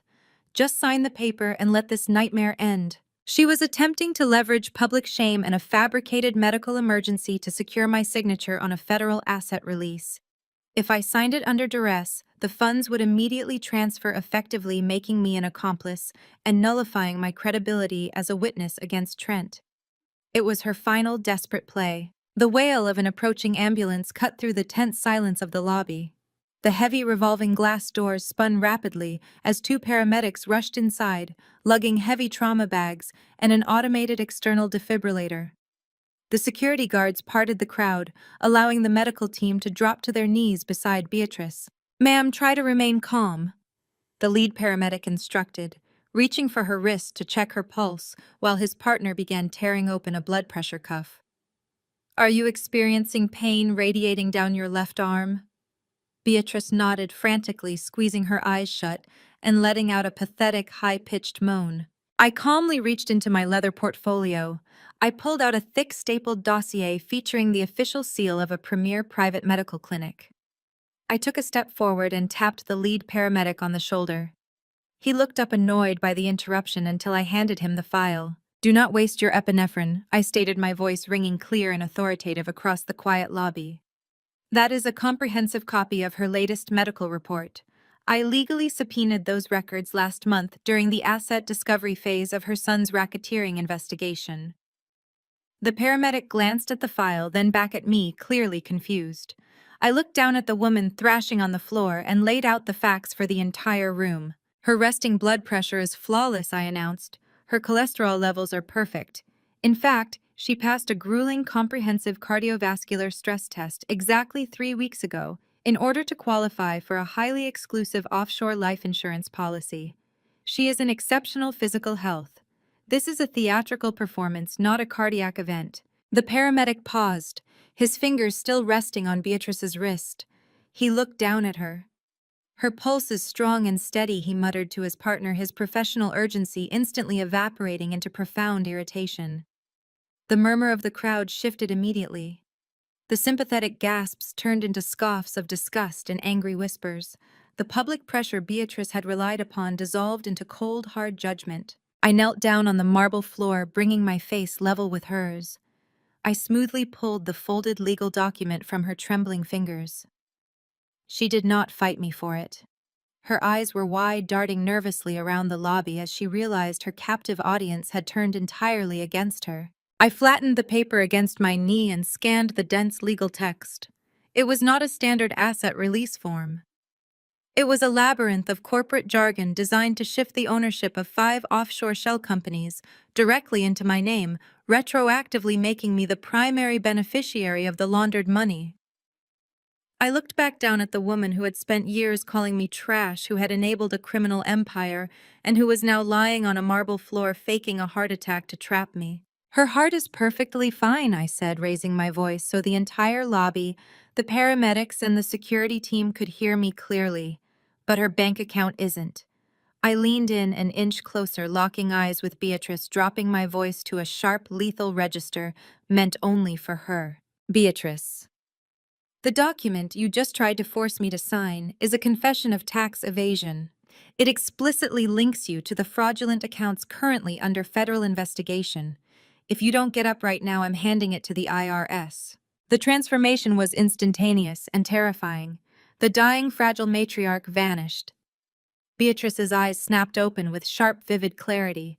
She scrambled up from the floor with shocking agility, snatching her designer bag from the marble. She did not gasp for air. She did not clutch her chest. She simply glared at me with absolute undisguised venom.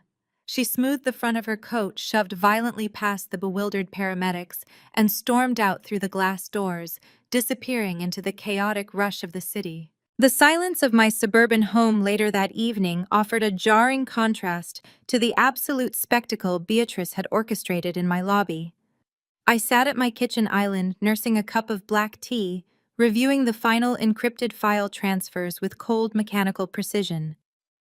The entire fraudulent syndicate Trent had built was currently bleeding out on a federal prosecutor's desk. The bank accounts were frozen.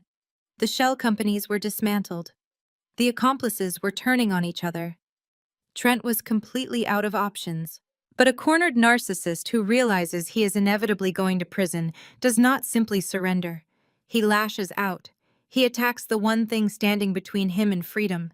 He could no longer fight my financial evidence, so he decided to destroy the credibility of the woman presenting it. The heavy rhythmic pounding on my front door rattled the glass panes in their frames. It was not a polite neighborly knock. It was a firm demand for entry. I walked to the foyer and checked the security monitor. Two large men in sterile white uniforms stood on my porch, flanked by a local city police officer. An unmarked white transport van sat idling in my driveway. I opened the door, keeping the heavy brass chain engaged, and looked directly at the officer. "Good evening," I stated, my voice completely level. "How can I help you, officer?" "Ma'am," the officer said, his hand resting casually near his radio. His tone carried that specific practiced gentleness reserved for dealing with the unstable. "Are you Kendra?" "I am." "We received a highly concerning call from a family member." He continued, glancing at a clipboard in his hand. "Your ex-husband reported that you are experiencing a severe mental health crisis. He stated you are suffering from paranoid delusions involving cartels, corporate conspiracies, and federal investigations. He also indicated you have made threats to harm yourself and others in a manic state." I stared at him, the sheer audacity of Trent's strategy snapping into sharp focus. It was a classic brutal maneuver. He was trying to have me forcibly committed under an involuntary 72-hour psychiatric hold. If he succeeded, my testimony would be permanently tainted. A defense attorney would have a field day discrediting a star federal witness who had been institutionalized for paranoid delusions right in the middle of a high-stakes racketeering trial. "I am entirely fine, officer," I stated, my voice projecting absolute authority. "I am the lead forensic auditor on a joint task force investigation. My ex-husband is the primary target of that federal probe. This is a retaliatory swatting attempt designed to silence a witness." The officer exchanged a tired, knowing look with the taller of the two orderlies. "Ma'am, that is exactly what someone experiencing a psychotic break would say," the orderly murmured. He took a slow, deliberate step toward the door. "We just want to get you to a safe environment so a doctor can properly evaluate you. You need to undo that chain and come with us willingly, or we will have to use restraints for your own protection." I took a measured step back, creating distance. "I am not going anywhere. If you lay a hand on me, you will be interfering with an active federal informant. I highly suggest you run my name through your dispatch before you make a career-ending mistake." The officer shook his head, pulling a folded mental health warrant from his pocket. It possessed the signature of a local judge, undoubtedly pushed through by one of Trent's remaining highly paid legal contacts. "We have a signed order, Kendra.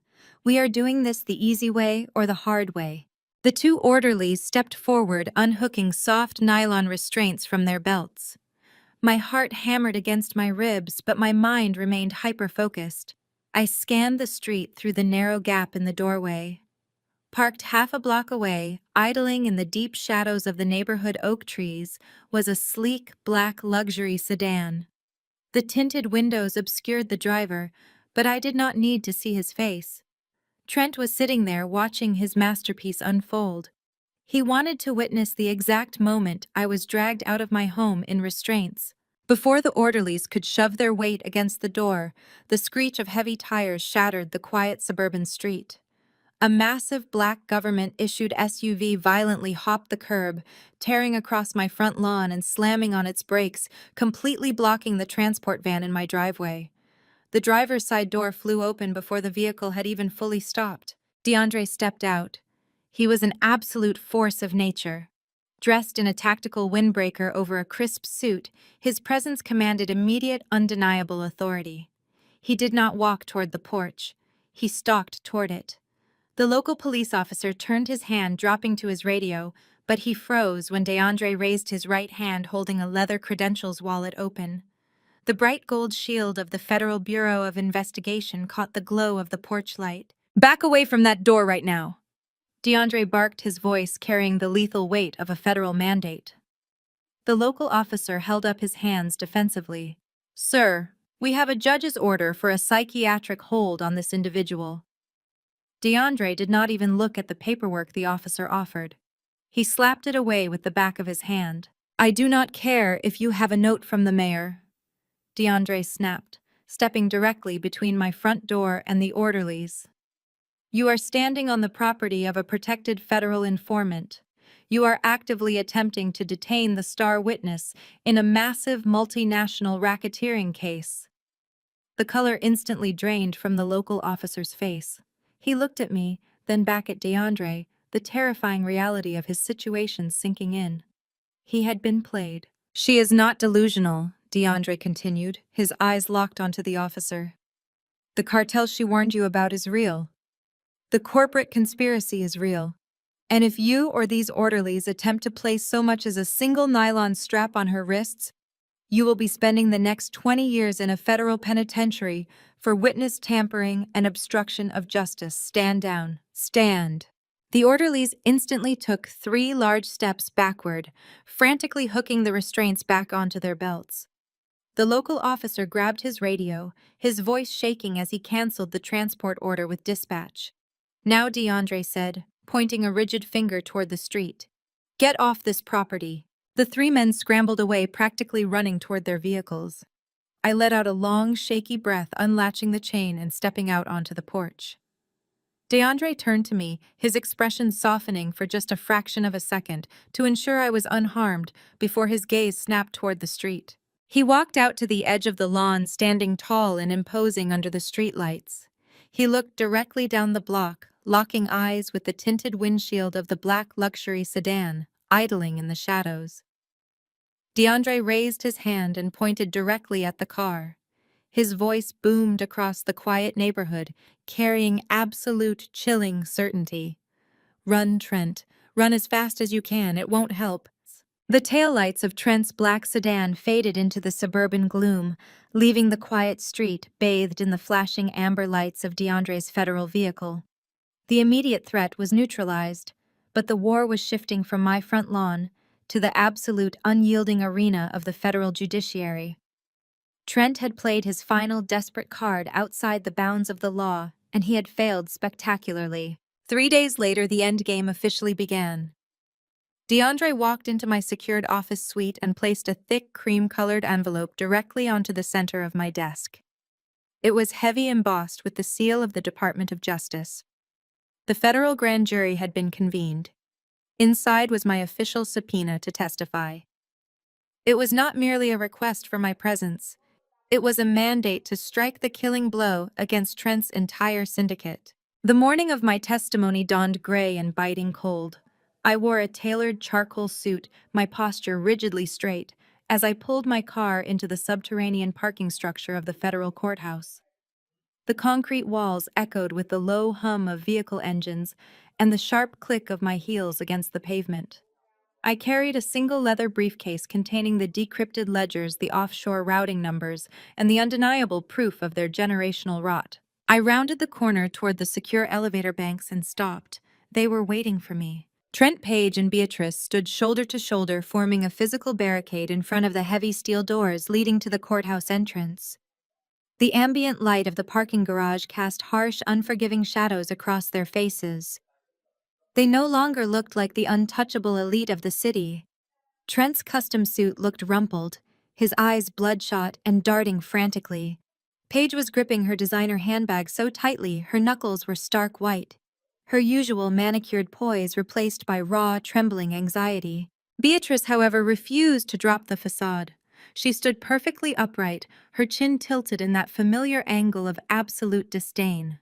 As I approached, she stepped forward, effectively closing the gap and forcing me to halt or physically collide with her. "You are making a monumental mistake, Kendra," Beatrice stated, her voice echoing off the concrete pillars. Her tone was completely devoid of the theatrical panic she had utilized in my firm's lobby. This was the cold, calculating matriarch who had spent decades burying anyone who dared to challenge her family's dominance. I tightened my grip on my briefcase and met her stare with absolute indifference. "Move aside, Beatrice. I have a scheduled appointment with a federal prosecutor, and you are obstructing my path." Trent stepped up beside his mother, his jaw working furiously. "You owe me, Kendra. I gave you a life you never could have afforded on your own. You are going to walk in there and tell them those ledgers were fabricated by an angry ex-wife. You are going to claim you had a mental breakdown." I did not even look at him. My silence infuriated him further, but Beatrice held up a single manicured hand to silence her son. She leaned in close to me, her expensive perfume clashing with the stale air of the parking garage. "You do not understand how this city operates," Beatrice snarled, dropping the polite veneer completely. "We built the infrastructure of this town. We fund the campaigns. We sit on the boards. We have absolute ironclad connections with the judges in this jurisdiction. For 30 years, I have made problems exactly like you disappear with a single phone call." She took another step forward, attempting to force me to retreat. I held my ground. "You will walk into that grand jury room, and you will plead the fifth," Beatrice commanded, her voice dropping to a vicious whisper. "You will refuse to testify. If you speak a single word against my son, I will personally ensure that every door in the financial sector is permanently slammed in your face. I will ruin your reputation so thoroughly that you will never work in this state again. You will be penniless, disgraced, and completely eradicated." I stood perfectly still, absorbing the full weight of her arrogant threat. She truly believed her own mythology. She believed her wealth acted as an impenetrable shield against the laws of reality. I looked at Paige, who was visibly trembling. I looked at Trent, whose desperate eyes betrayed his sheer terror. Finally, I locked eyes with Beatrice. The corners of my mouth lifted in a sharp, unforgiving smile. I stepped forward, forcing Beatrice to break her stance and step aside or be knocked off balance. As I moved right through the center of their barricade, I turned my head slightly, my voice ringing with total, unyielding authority. "Your connections are local, Beatrice," I stated clearly, the sound bouncing off the concrete walls. "You bought municipal judges and local zoning commissioners. You intimidated city officials. But this is not a local dispute." I pressed the call button for the secure elevator. "This is a federal RICO case." I continued, turning to face them as the elevator mechanisms whirred to life. "The Department of Justice does not care about your country club donations. They do not care about your local influence. And those ironclad connections you are so proud of, they are the exact same people who just spent the last 48 hours sitting in federal interrogation rooms." The color completely drained from Beatrice's face. Trent took a stumbling step backward, his breath catching in his throat.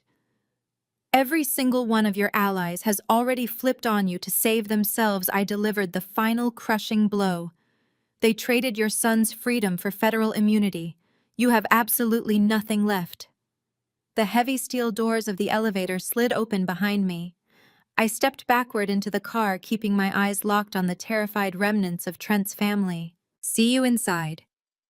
The door slid shut, cutting off the sight of Beatrice's stunned, horrified expression and carrying me upward to finish the job.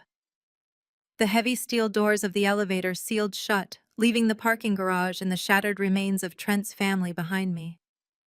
I walked into the grand jury room and laid out every piece of forensic evidence I had gathered over the past 3 years. I did not hesitate. I did not falter. 3 weeks later, the silence from Trent's camp was finally broken. I was at my desk when the firm's receptionist transferred a call from Vance Sterling. Vance was Trent's newly retained defense attorney, a high-priced, morally bankrupt shark known for making witnesses suddenly recant their testimonies. His voice dripped with artificial warmth as he requested a private off-the-record settlement dinner before the trial officially commenced. They believed I was breaking. Vance smoothly implied that the federal pressure was getting to be too much for a civilian like me, and that Trent was willing to offer a generous olive branch to save us all the public embarrassment of a trial. I agreed to the dinner. I knew exactly what they were trying to do, and I needed them to put their arrogance in writing. The meeting took place at the Oak and Anchor, a hyper-exclusive private club downtown where the city's elite went to conduct business away from prying eyes. The air was thick with the scent of aged scotch and expensive leather. I was escorted to a secluded private dining room in the back, shielded by heavy velvet curtains. Trent sat at the head of the mahogany table swirling a glass of amber liquid. The terror I had seen in the courthouse parking lot was entirely gone, replaced by a smug, manufactured confidence. Paige sat beside him wearing a cocktail dress that cost more than my first car, sipping a martini with practiced boredom. Beatrice anchored the opposite side, her posture rigid, her eyes cold and predatory. Vance Sterling stood near the window adjusting his silk tie. They looked at me not as a threat but as a nuisance they were finally paying to exterminate. "Have a seat," Kendra Trent commanded, gesturing lazily to the empty chair opposite him. "I am glad you finally came to your senses. We all know you are completely out of your depth here. The federal government is just using you. When this goes to trial, they will chew you up and throw you away." I did not sit.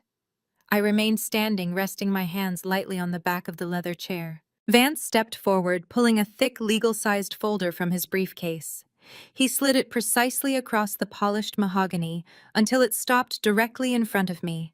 Alongside it, he placed a heavy gold fountain pen. "This is a comprehensive non-disclosure and settlement agreement," Vance said, his tone slick and condescending. "My client is offering a highly lucrative way out of this mess. We recognize that you have been under a tremendous amount of stress, Kendra. We are offering you a fresh start." Paige let out a quiet, mocking laugh, trailing her manicured finger around the rim of her glass. "You should be thanking us," she sneered. "You get to walk away from a fight you could never win, and you get to do it with a fat bank account. It is honestly more than you deserve." Beatrice leaned forward, her heavy diamond necklace catching the dim light of the chandelier. "Do not overthink this, Kendra," she warned, her voice a low, lethal hum. "This is the last lifeboat leaving a sinking ship. You take this deal or you drown. You were never one of us, and you never will be. Take the money and crawl back to whatever mediocre life you came from." Trent stood up, buttoning his suit jacket with a look of absolute triumph. He pointed to the final page of the document. "Sign it!" Trent ordered, his voice dripping with absolute authority. "Sign it. Take the 2 million and disappear." The room fell dead silent. They watched me like predators watching a wounded animal finally succumb to exhaustion. They truly believed they had won. They believed that money was the ultimate equalizer, the universal solvent that could wash away federal indictments and forensic audits. I reached out and picked up the gold pen. Trent's smirk widened. Paige took a victorious sip of her martini. Beatrice relaxed her shoulders, settling back into her chair with a satisfied exhale. I flipped to the back page of the document, letting my eyes skim over the dense legal jargon and the final settlement figures. I tapped the tip of the pen against the thick parchment paper, the rhythmic clicking sound echoing in the quiet wood-paneled room. 2 million, I said softly, looking up to meet Trent's eyes. "That is generous." "It is business," Trent replied smoothly, raising his glass in a mock toast. "Consider it severance." I lowered the pen, setting it deliberately beside the unsigned contract. I kept my gaze locked on Trent, watching his smug expression begin to freeze. "It is generous," I continued, my voice dropping to a razor-sharp whisper that commanded the entire room. But there is a problem. Vance frowned, taking a half step forward. The terms are non-negotiable, Kendra. I did not look at the lawyer. I leaned across the mahogany table, resting my weight on my palms, bringing myself closer to Trent Page and Beatrice. The problem is not the amount I stated clearly. The problem is the routing number listed on page 14 for the wire transfer. I recognize this sequence. Trent's hand stopped midair. The amber liquid in his glass trembled. This money, I said, my voice echoing off the walls, is drawn directly from the Cayman Island offshore account you swore under oath didn't exist. For a fraction of a second, the immaculate facade of the oak and anchor private dining room shattered. Vance Sterling's hand froze entirely on the knot of his silk tie. Paige's martini glass hovered inches from her lips, the liquid inside sloshing violently. But Trent, driven by pure, unfiltered narcissism, quickly rebooted his reality. He forced a harsh, barking laugh that bounced off the heavy mahogany walls. He slammed his Scotch glass onto the table, the crystal thudding aggressively against the polished wood. "Prove it!" Trent spat, leaning back in his chair and spreading his arms in a gesture of absolute manufactured invincibility. "You are bluffing. You are just a glorified accountant playing dress-up. You have no subpoena power. You have no badge. You are a nobody, Kendra. You are a bitter, discarded ex-wife trying to extract revenge because you simply could not keep up with my lifestyle." He sneered, pointing a rigid finger at the settlement document resting between us. "That routing number is a standard corporate holding account. Your little task force has nothing but circumstantial garbage. If you had real proof, the federal agents would have raided my corporate offices weeks ago instead of sending you to whine at a dinner table. You think you can walk into my club, sit at my table, and dictate terms to me. I own the people who sign your paychecks." Beatrice slammed her hand flat against the table. The sudden sharp noise made Paige physically jump in her seat. Beatrice did not look at her son. Her venomous glare was fixed entirely on me. She saw the precise danger Trent was too arrogant to acknowledge, but her default mechanism was always brute force and intimidation. Her face mottled with a dark, furious red, the veins in her neck standing out in stark relief against her pearl choker. "Enough of this ridiculous posturing," Beatrice commanded, her voice vibrating with barely restrained fury. "You will pick up that pen, Kendra. You will sign your name on the dotted line, and you will walk out of this club with $2 million. If you say another word about offshore accounts, I will personally see to it that you face countersuits for defamation, extortion, and corporate espionage. You will rot in a concrete cell while we ruin whatever is left of your pathetic career." Vance Sterling finally found his voice, stepping forward to tap the heavy gold fountain pen against the table. He adjusted his suit jacket, pasting on a slick, diplomatic smile. "Kendra, as an officer of the court, let me be perfectly clear," Vance said, his tone dripping with oily persistence. "What you are alleging is a severe federal crime. If you leave this room and repeat these completely baseless accusations, we will bury you in civil litigation. You will spend the rest of your natural life tied up in grueling depositions. The federal government will abandon you the minute their case gets complicated. We have the capital to drag this out for a decade.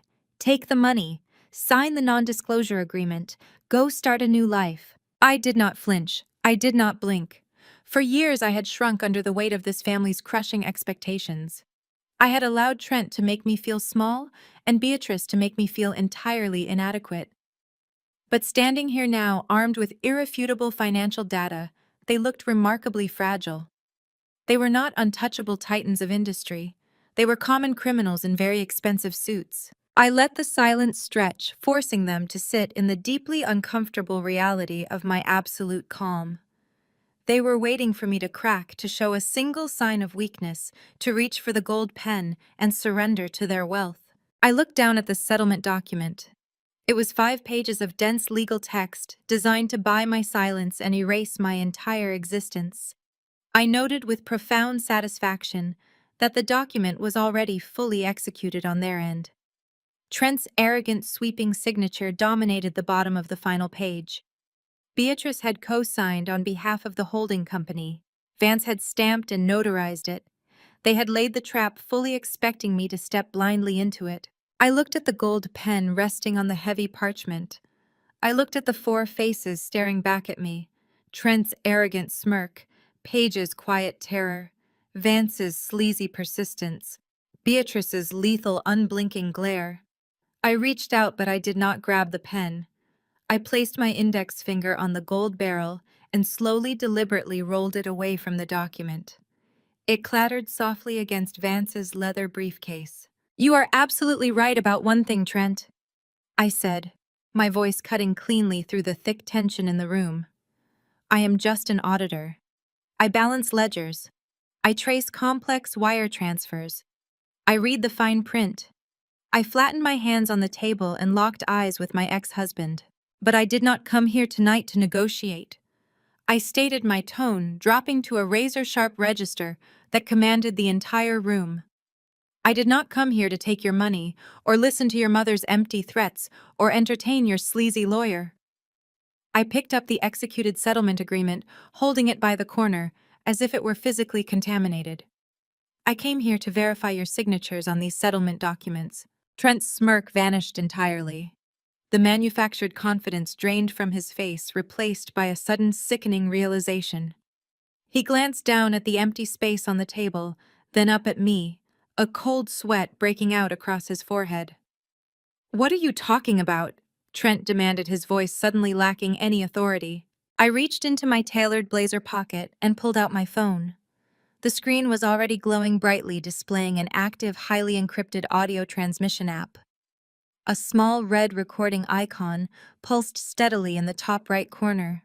Because I said tapping the screen once to lock and transmit the file directly to the federal prosecutor's secure server, signing a legal document, utilizing hidden offshore funds to bribe a federal witness, is the final predicate act needed for a RICO charge. Trent stared at the glowing screen of my phone as if it were a live grenade. The color drained from his face entirely, leaving his skin an ashen, sickly white. His hand, which had been reaching for the Scotch glass, jerked backward. He scrambled out of his chair, stumbling over the heavy wooden legs, desperately trying to put physical space between himself and the signed settlement agreement resting on the mahogany table. Vance Sterling reacted with the pure, unadulterated self-preservation of a seasoned defense attorney. The moment the acronym RICO left my lips, his slick demeanor vanished. He snatched his briefcase off the floor, took 3 rapid steps backward, and raised both of his hands squarely in the air. "I am stepping away from the table," Vance announced, his voice tight and panicked. "I have zero knowledge of the origin of those funds. My clients assured me that account was fully vetted and domestically held. I am formally withdrawing my representation of Trent and Beatrice Sterling, effective immediately." "Coward!" Beatrice shrieked, her voice cracking under the sudden immense strain. She slammed both fists onto the table, rattling the crystal glasses. "Get back here and do your job. We pay you a fortune to handle garbage like this." But Vance was already backing toward the corner of the room, shaking his head frantically. "You do not understand." Beatrice Trent choked out, his chest heaving as panic finally consumed him. He pointed a trembling finger at the document. "We just signed it. We just executed a bribe using the Cayman funds. It is a trap." She set a trap. Paige stood up, her expensive cocktail dress suddenly looking absurdly out of place. She gripped her martini glass so tightly the stem threatened to snap. "You cannot do this, Kendra. You are nothing. We will destroy you." I slid my phone into my pocket, keeping my eyes locked on the terrified remnants of their dynasty. I did not have to say another word. The heavy brass-studded double doors of the private dining room did not just swing open, they were violently breached. The heavy wood slammed against the interior walls with a deafening crash that shook the vintage light fixtures. A dozen federal agents flooded into the opulent room. They moved with terrifying synchronized precision. They wore dark tactical gear with heavy Kevlar vests emblazoned with bold, bright yellow FBI lettering across the back and chest. They carried specialized tactical rifles fanning out instantly to secure the perimeter blocking the exits and surrounding the mahogany table. The sudden intrusion of federal force into the hyper-exclusive Oak and Anchor Club was jarring. The elite sanctuary had been violated, transformed in a matter of seconds into an active crime scene. Trent threw his hands over his head, sinking to his knees on the Persian rug without a single agent touching him. Beatrice remained frozen in her chair, her jaw hanging open, her eyes darting frantically between the armed agents as her brain completely failed to process the reality of her empire collapsing. Then the final figure stepped through the breached doorway. It was DeAndre. He was not wearing tactical gear. He wore a masterfully tailored midnight blue formal suit, a crisp white shirt, and a dark silk tie. He walked with an aura of absolute unwavering authority, his polished shoes clicking against the hardwood floor before stepping onto the rug. He looked directly at me and gave a single respectful nod. I nodded back. Paige dropped her martini glass. The crystal shattered against the floor, splashing premium vodka across her designer shoes, but she did not even flinch. She stared at her husband with an expression of pure, unadulterated relief, completely misinterpreting the entire situation. DeAndre Page screamed, her voice shrill and echoing off the walls. "What are you doing here? Tell these people to back off right now. Tell them who you are. Tell them to put their weapons down. We are your family." DeAndre stopped at the head of the table. He did not rush to comfort his wife. He did not look at her with an ounce of affection or reassurance. He stood perfectly straight, surveying the broken family before him, with the clinical detachment of an executioner examining his work. Paige took a step toward him, her hands reaching out desperately. "DeAndre, please. Kendra is trying to frame us. You have to fix this. Use your badge. Use your connections. Make them leave." DeAndre looked down at the settlement agreement resting on the table. He reached out, picking up the document by its edges, and quickly scanned the signatures and the routing numbers. He placed it inside a clear plastic evidence bag held open by one of the tactical agents standing beside him. Only then did he turn his gaze to Paige. His eyes were completely void of the warmth he had faked during all those miserable Sunday family dinners. "I am not here to fix this, Paige," DeAndre stated, his voice resonating with cold, undeniable power. "I am here to finish it." Paige froze, her hands dropping awkwardly to her sides. "What are you talking about?" "You are my husband." DeAndre shook his head slowly, his expression hardening into stone. "I am the lead prosecutor for the federal task force investigating your family. I have been building this case since the day I met you." Beatrice let out a strangled gasp, clutching her chest. Trent squeezed his eyes shut, his forehead resting against the floor. Paige looked as though she had been physically struck, her mouth opening and closing without producing a single sound. DeAndre turned his attention to Trent and Beatrice, projecting his voice so every word landed like a physical blow. "And Kendra is not just a witness." DeAndre continued, gesturing toward me where I stood at the end of the table. "She is an officially registered FBI whistleblower. She handed us the exact blueprint to your entire criminal enterprise 18 months ago. We have tracked every dollar. We have monitored every account. We have listened to every threat." DeAndre leaned slightly across the table, locking eyes with Trent. "You did not invite her to a settlement dinner," Trent DeAndre delivered the final devastating truth. "You invited her to a sting operation." DeAndre's final word hung in the air for a fraction of a second before the reality of the sting operation completely shattered the room. The illusion of Trent's invincibility evaporated instantly. His survival instinct kicked in raw and frantic. Trent lunged backward, shoving his heavy mahogany chair away so violently it tipped over and crashed against the floorboards. He spun toward the side service door, abandoning his mother, his sister, and his millions in a desperate bid for freedom. He did not make it 3 steps. 2 tactical agents intercepted his flight path with brutal, synchronized efficiency. One grabbed the collar of his custom suit jacket, yanking his momentum backward. The second agent swept his legs. Trent hit the expensive Persian rug with a breathless, heavy thud. A tactical boot planted firmly between his shoulder blades, pinning him flat against the floor. The sound of steel handcuffs ratcheting tight echoed sharply across the quiet, wood-paneled room. Beatrice scrambled backward out of her chair, her composure entirely obliterated.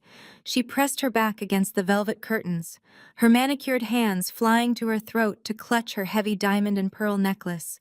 The cold, calculating matriarch who had dictated the social and financial currents of the city for 3 decades was gone, replaced by a frantic, terrified woman desperate to save herself. "I am a victim here!" Beatrice shrieked, her voice cracking as 2 agents stepped forward to secure her wrists. "I knew nothing about his offshore accounts. I am a respected member of this community.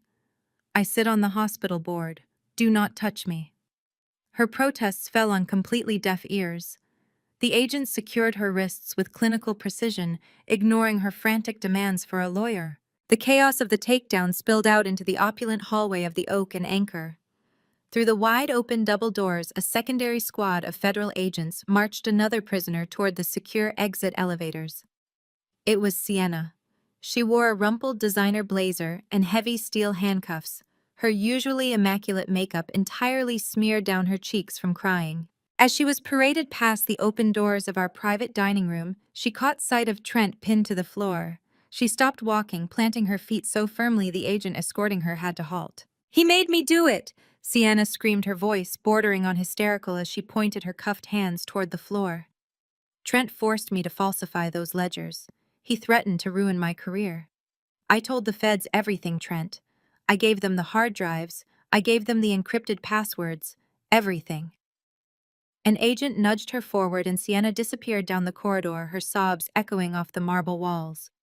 She had delivered the final undeniable nail into his coffin. DeAndre did not flinch at the noise.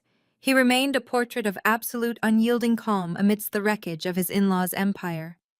He pulled a folded federal warrant from the interior pocket of his tailored suit and stepped over to where Trent lay gasping against the carpet. "Trenton Sterling." DeAndre began, his voice projecting with the absolute legal authority of the Department of Justice. "You are under arrest. The federal grand jury has returned a true bill. You are being formally charged with wire fraud, international money laundering, smuggling, and witness intimidation." Trent writhed weakly against the agent's grip, his breath hitching in his chest. DeAndre paused, letting the sheer crushing weight of a federal RICO indictment settle over the room. Paige stood trembling near the head of the table. Her cocktail dress looked absurd amidst the tactical vests and federal badges. She reached out toward her husband, tears completely ruining her mascara, her hands shaking violently. "DeAndre, please," Paige sobbed, taking a tentative step forward. "I am your wife. You cannot let them do this to me. I had nothing to do with his business. I am completely innocent. Tell them to let me go home." DeAndre turned his head slowly. The look he gave her was entirely devoid of affection or matrimony. It was the icy, calculated gaze of a prosecutor examining a hostile target. He did not see a wife. He saw a co-conspirator. "We tracked the IP addresses originating from your personal laptop," Paige DeAndre stated coldly, his words slicing through her desperate pleas. "We traced the offshore shell companies directly to the philanthropic foundation that you and your mother currently manage. You used charity galas to launder stolen capital." He signaled to the remaining agents standing near the doorway. "Paige Sterling and Beatrice Sterling, you are both formally indicted for criminal conspiracy and federal cyber fraud," DeAndre commanded. "Take them into custody." The agents moved in, ignoring Paige's hysterical screams and Beatrice's furious, panicked threats. They hauled both women out of the dining room, their voices fading down the elegant hallway until they were completely gone. I remained standing at the table, my hands resting lightly on the polished mahogany. I looked down at Trent. His expensive suit was torn at the shoulder seam. His face was pressed hard into the carpet fibers, red, sweaty, and slick with tears of absolute defeat. The illusion of his superiority had been violently shattered. He strained against the agent's knee, lifting his head just enough to look up at me. His eyes were wide, bloodshot, and filled with complete devastation. He looked at the ledgers in my hand, at DeAndre standing watch, and finally at me. Why, Trent choked out, his voice a pathetic, raspy whisper that barely carried over the sound of the agents securing the room. "Why didn't you just stay the quiet, boring wife?" I walked slowly around the heavy wooden table, the sharp, deliberate click of my heels cutting through his heavy breathing. I stopped directly in front of him. I crouched down, bringing my face level with his, ensuring I was the absolute last thing he saw before the federal transport dragged him away to a concrete cell. "Because boring numbers, girls," I said softly, my voice carrying the weight of 3 years of absolute unforgiving patience, know exactly how to calculate a downfall. The heavy mahogany doors of the Oak and Anchor Club faded into the sterile, unforgiving oak of the federal courthouse. 1 year later, the gavel fell for the final time. There were no backroom deals to save them, no high-priced attorneys left to buy their freedom, and no local judges willing to risk their own careers for a ruined dynasty. Trent stood before the federal judge, stripped of his bespoke suits, and his arrogant smirk wearing the bright orange jumpsuit of a federal inmate. The judge handed down a staggering 20-year sentence without the possibility of early parole for wire fraud, international money laundering, smuggling, and witness intimidation. Trent did not look back as the bailiffs led him away in shackles. His shoulders were slumped, his unearned confidence completely and permanently eradicated. Sienna stood at the same podium hours later. Despite flipping on the family and handing over the encrypted hard drives, her active participation in fabricating the ledgers earned her a swift, non-negotiable 7-year sentence. Her theatrical tears in the courtroom garnered absolutely zero sympathy from the bench. The criminal convictions triggered a catastrophic financial avalanche. The Department of Justice seized every asset tied to the Sterling enterprise. The offshore accounts were permanently frozen, the corporate holding companies were dissolved, and the sprawling suburban estates were foreclosed upon and liquidated. Beatrice and Paige were stripped of the illicit wealth that had defined their entire existence. Today, the former matriarch and her golden daughter share a cramped, run-down 2-bedroom apartment on the wrong side of the city. The paint on their walls is peeling, and the ambient hum of a failing refrigerator has replaced the quiet clinking of crystal glasses. Their country club memberships were publicly and immediately revoked. The high society friends they had bought, bribed, and bullied for decades completely shunned them, severing all contact the moment the federal indictments went public. They were rendered entirely invisible ghosts haunting the edges of a city they once claimed to own. DeAndre did not hesitate to extract himself from the wreckage. He filed for divorce the morning after the sting operation at the private club. Paige attempted to fight him in court, desperately clinging to his status to salvage her own, but her indictment as a co-conspirator left her with absolutely no leverage. DeAndre severed the tie, cleanly keeping full custody of his peace of mind, his untarnished reputation, and his stellar career. Unburdened by their toxic web, he continues to dismantle corrupt syndicates with the same surgical precision he used to take down his in-laws.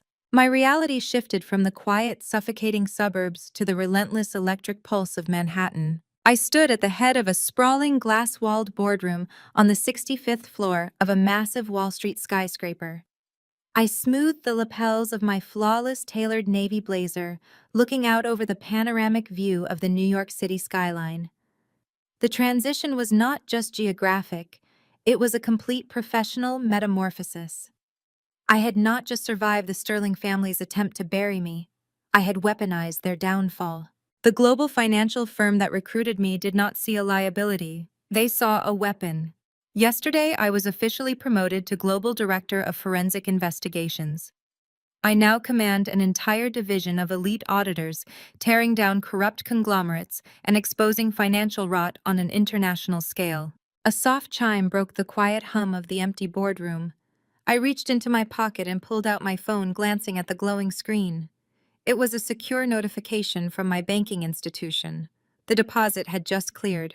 As an officially registered whistleblower, federal law mandated that I receive a percentage of the capital recovered from the criminal enterprise I helped dismantle. The SEC Whistleblower Reward Program had officially finalized the payout. I stared at the string of numbers on the screen. It was a massive 8-figure deposit, a staggering, life-altering sum, completely legitimate, fully taxed, and entirely mine. I locked the screen and slipped the phone back into my pocket, turning my gaze back to the sprawling concrete jungle below. The reflection in the glass showed a woman who had finally stepped entirely out of the shadows, free from the weight of a family that had demanded my silence.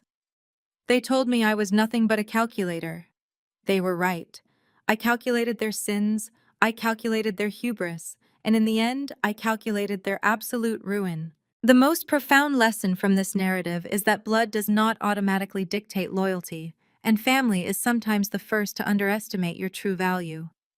When the people expected to protect and champion you instead choose betrayal or indifference, it forces a devastating but necessary awakening.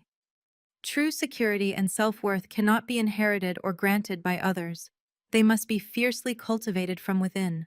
Reclaiming your power means stepping out of the shadow of toxic expectations and building a life anchored in your own authentic success. Have you ever had to redefine your worth after a betrayal? Share your story in the comments below.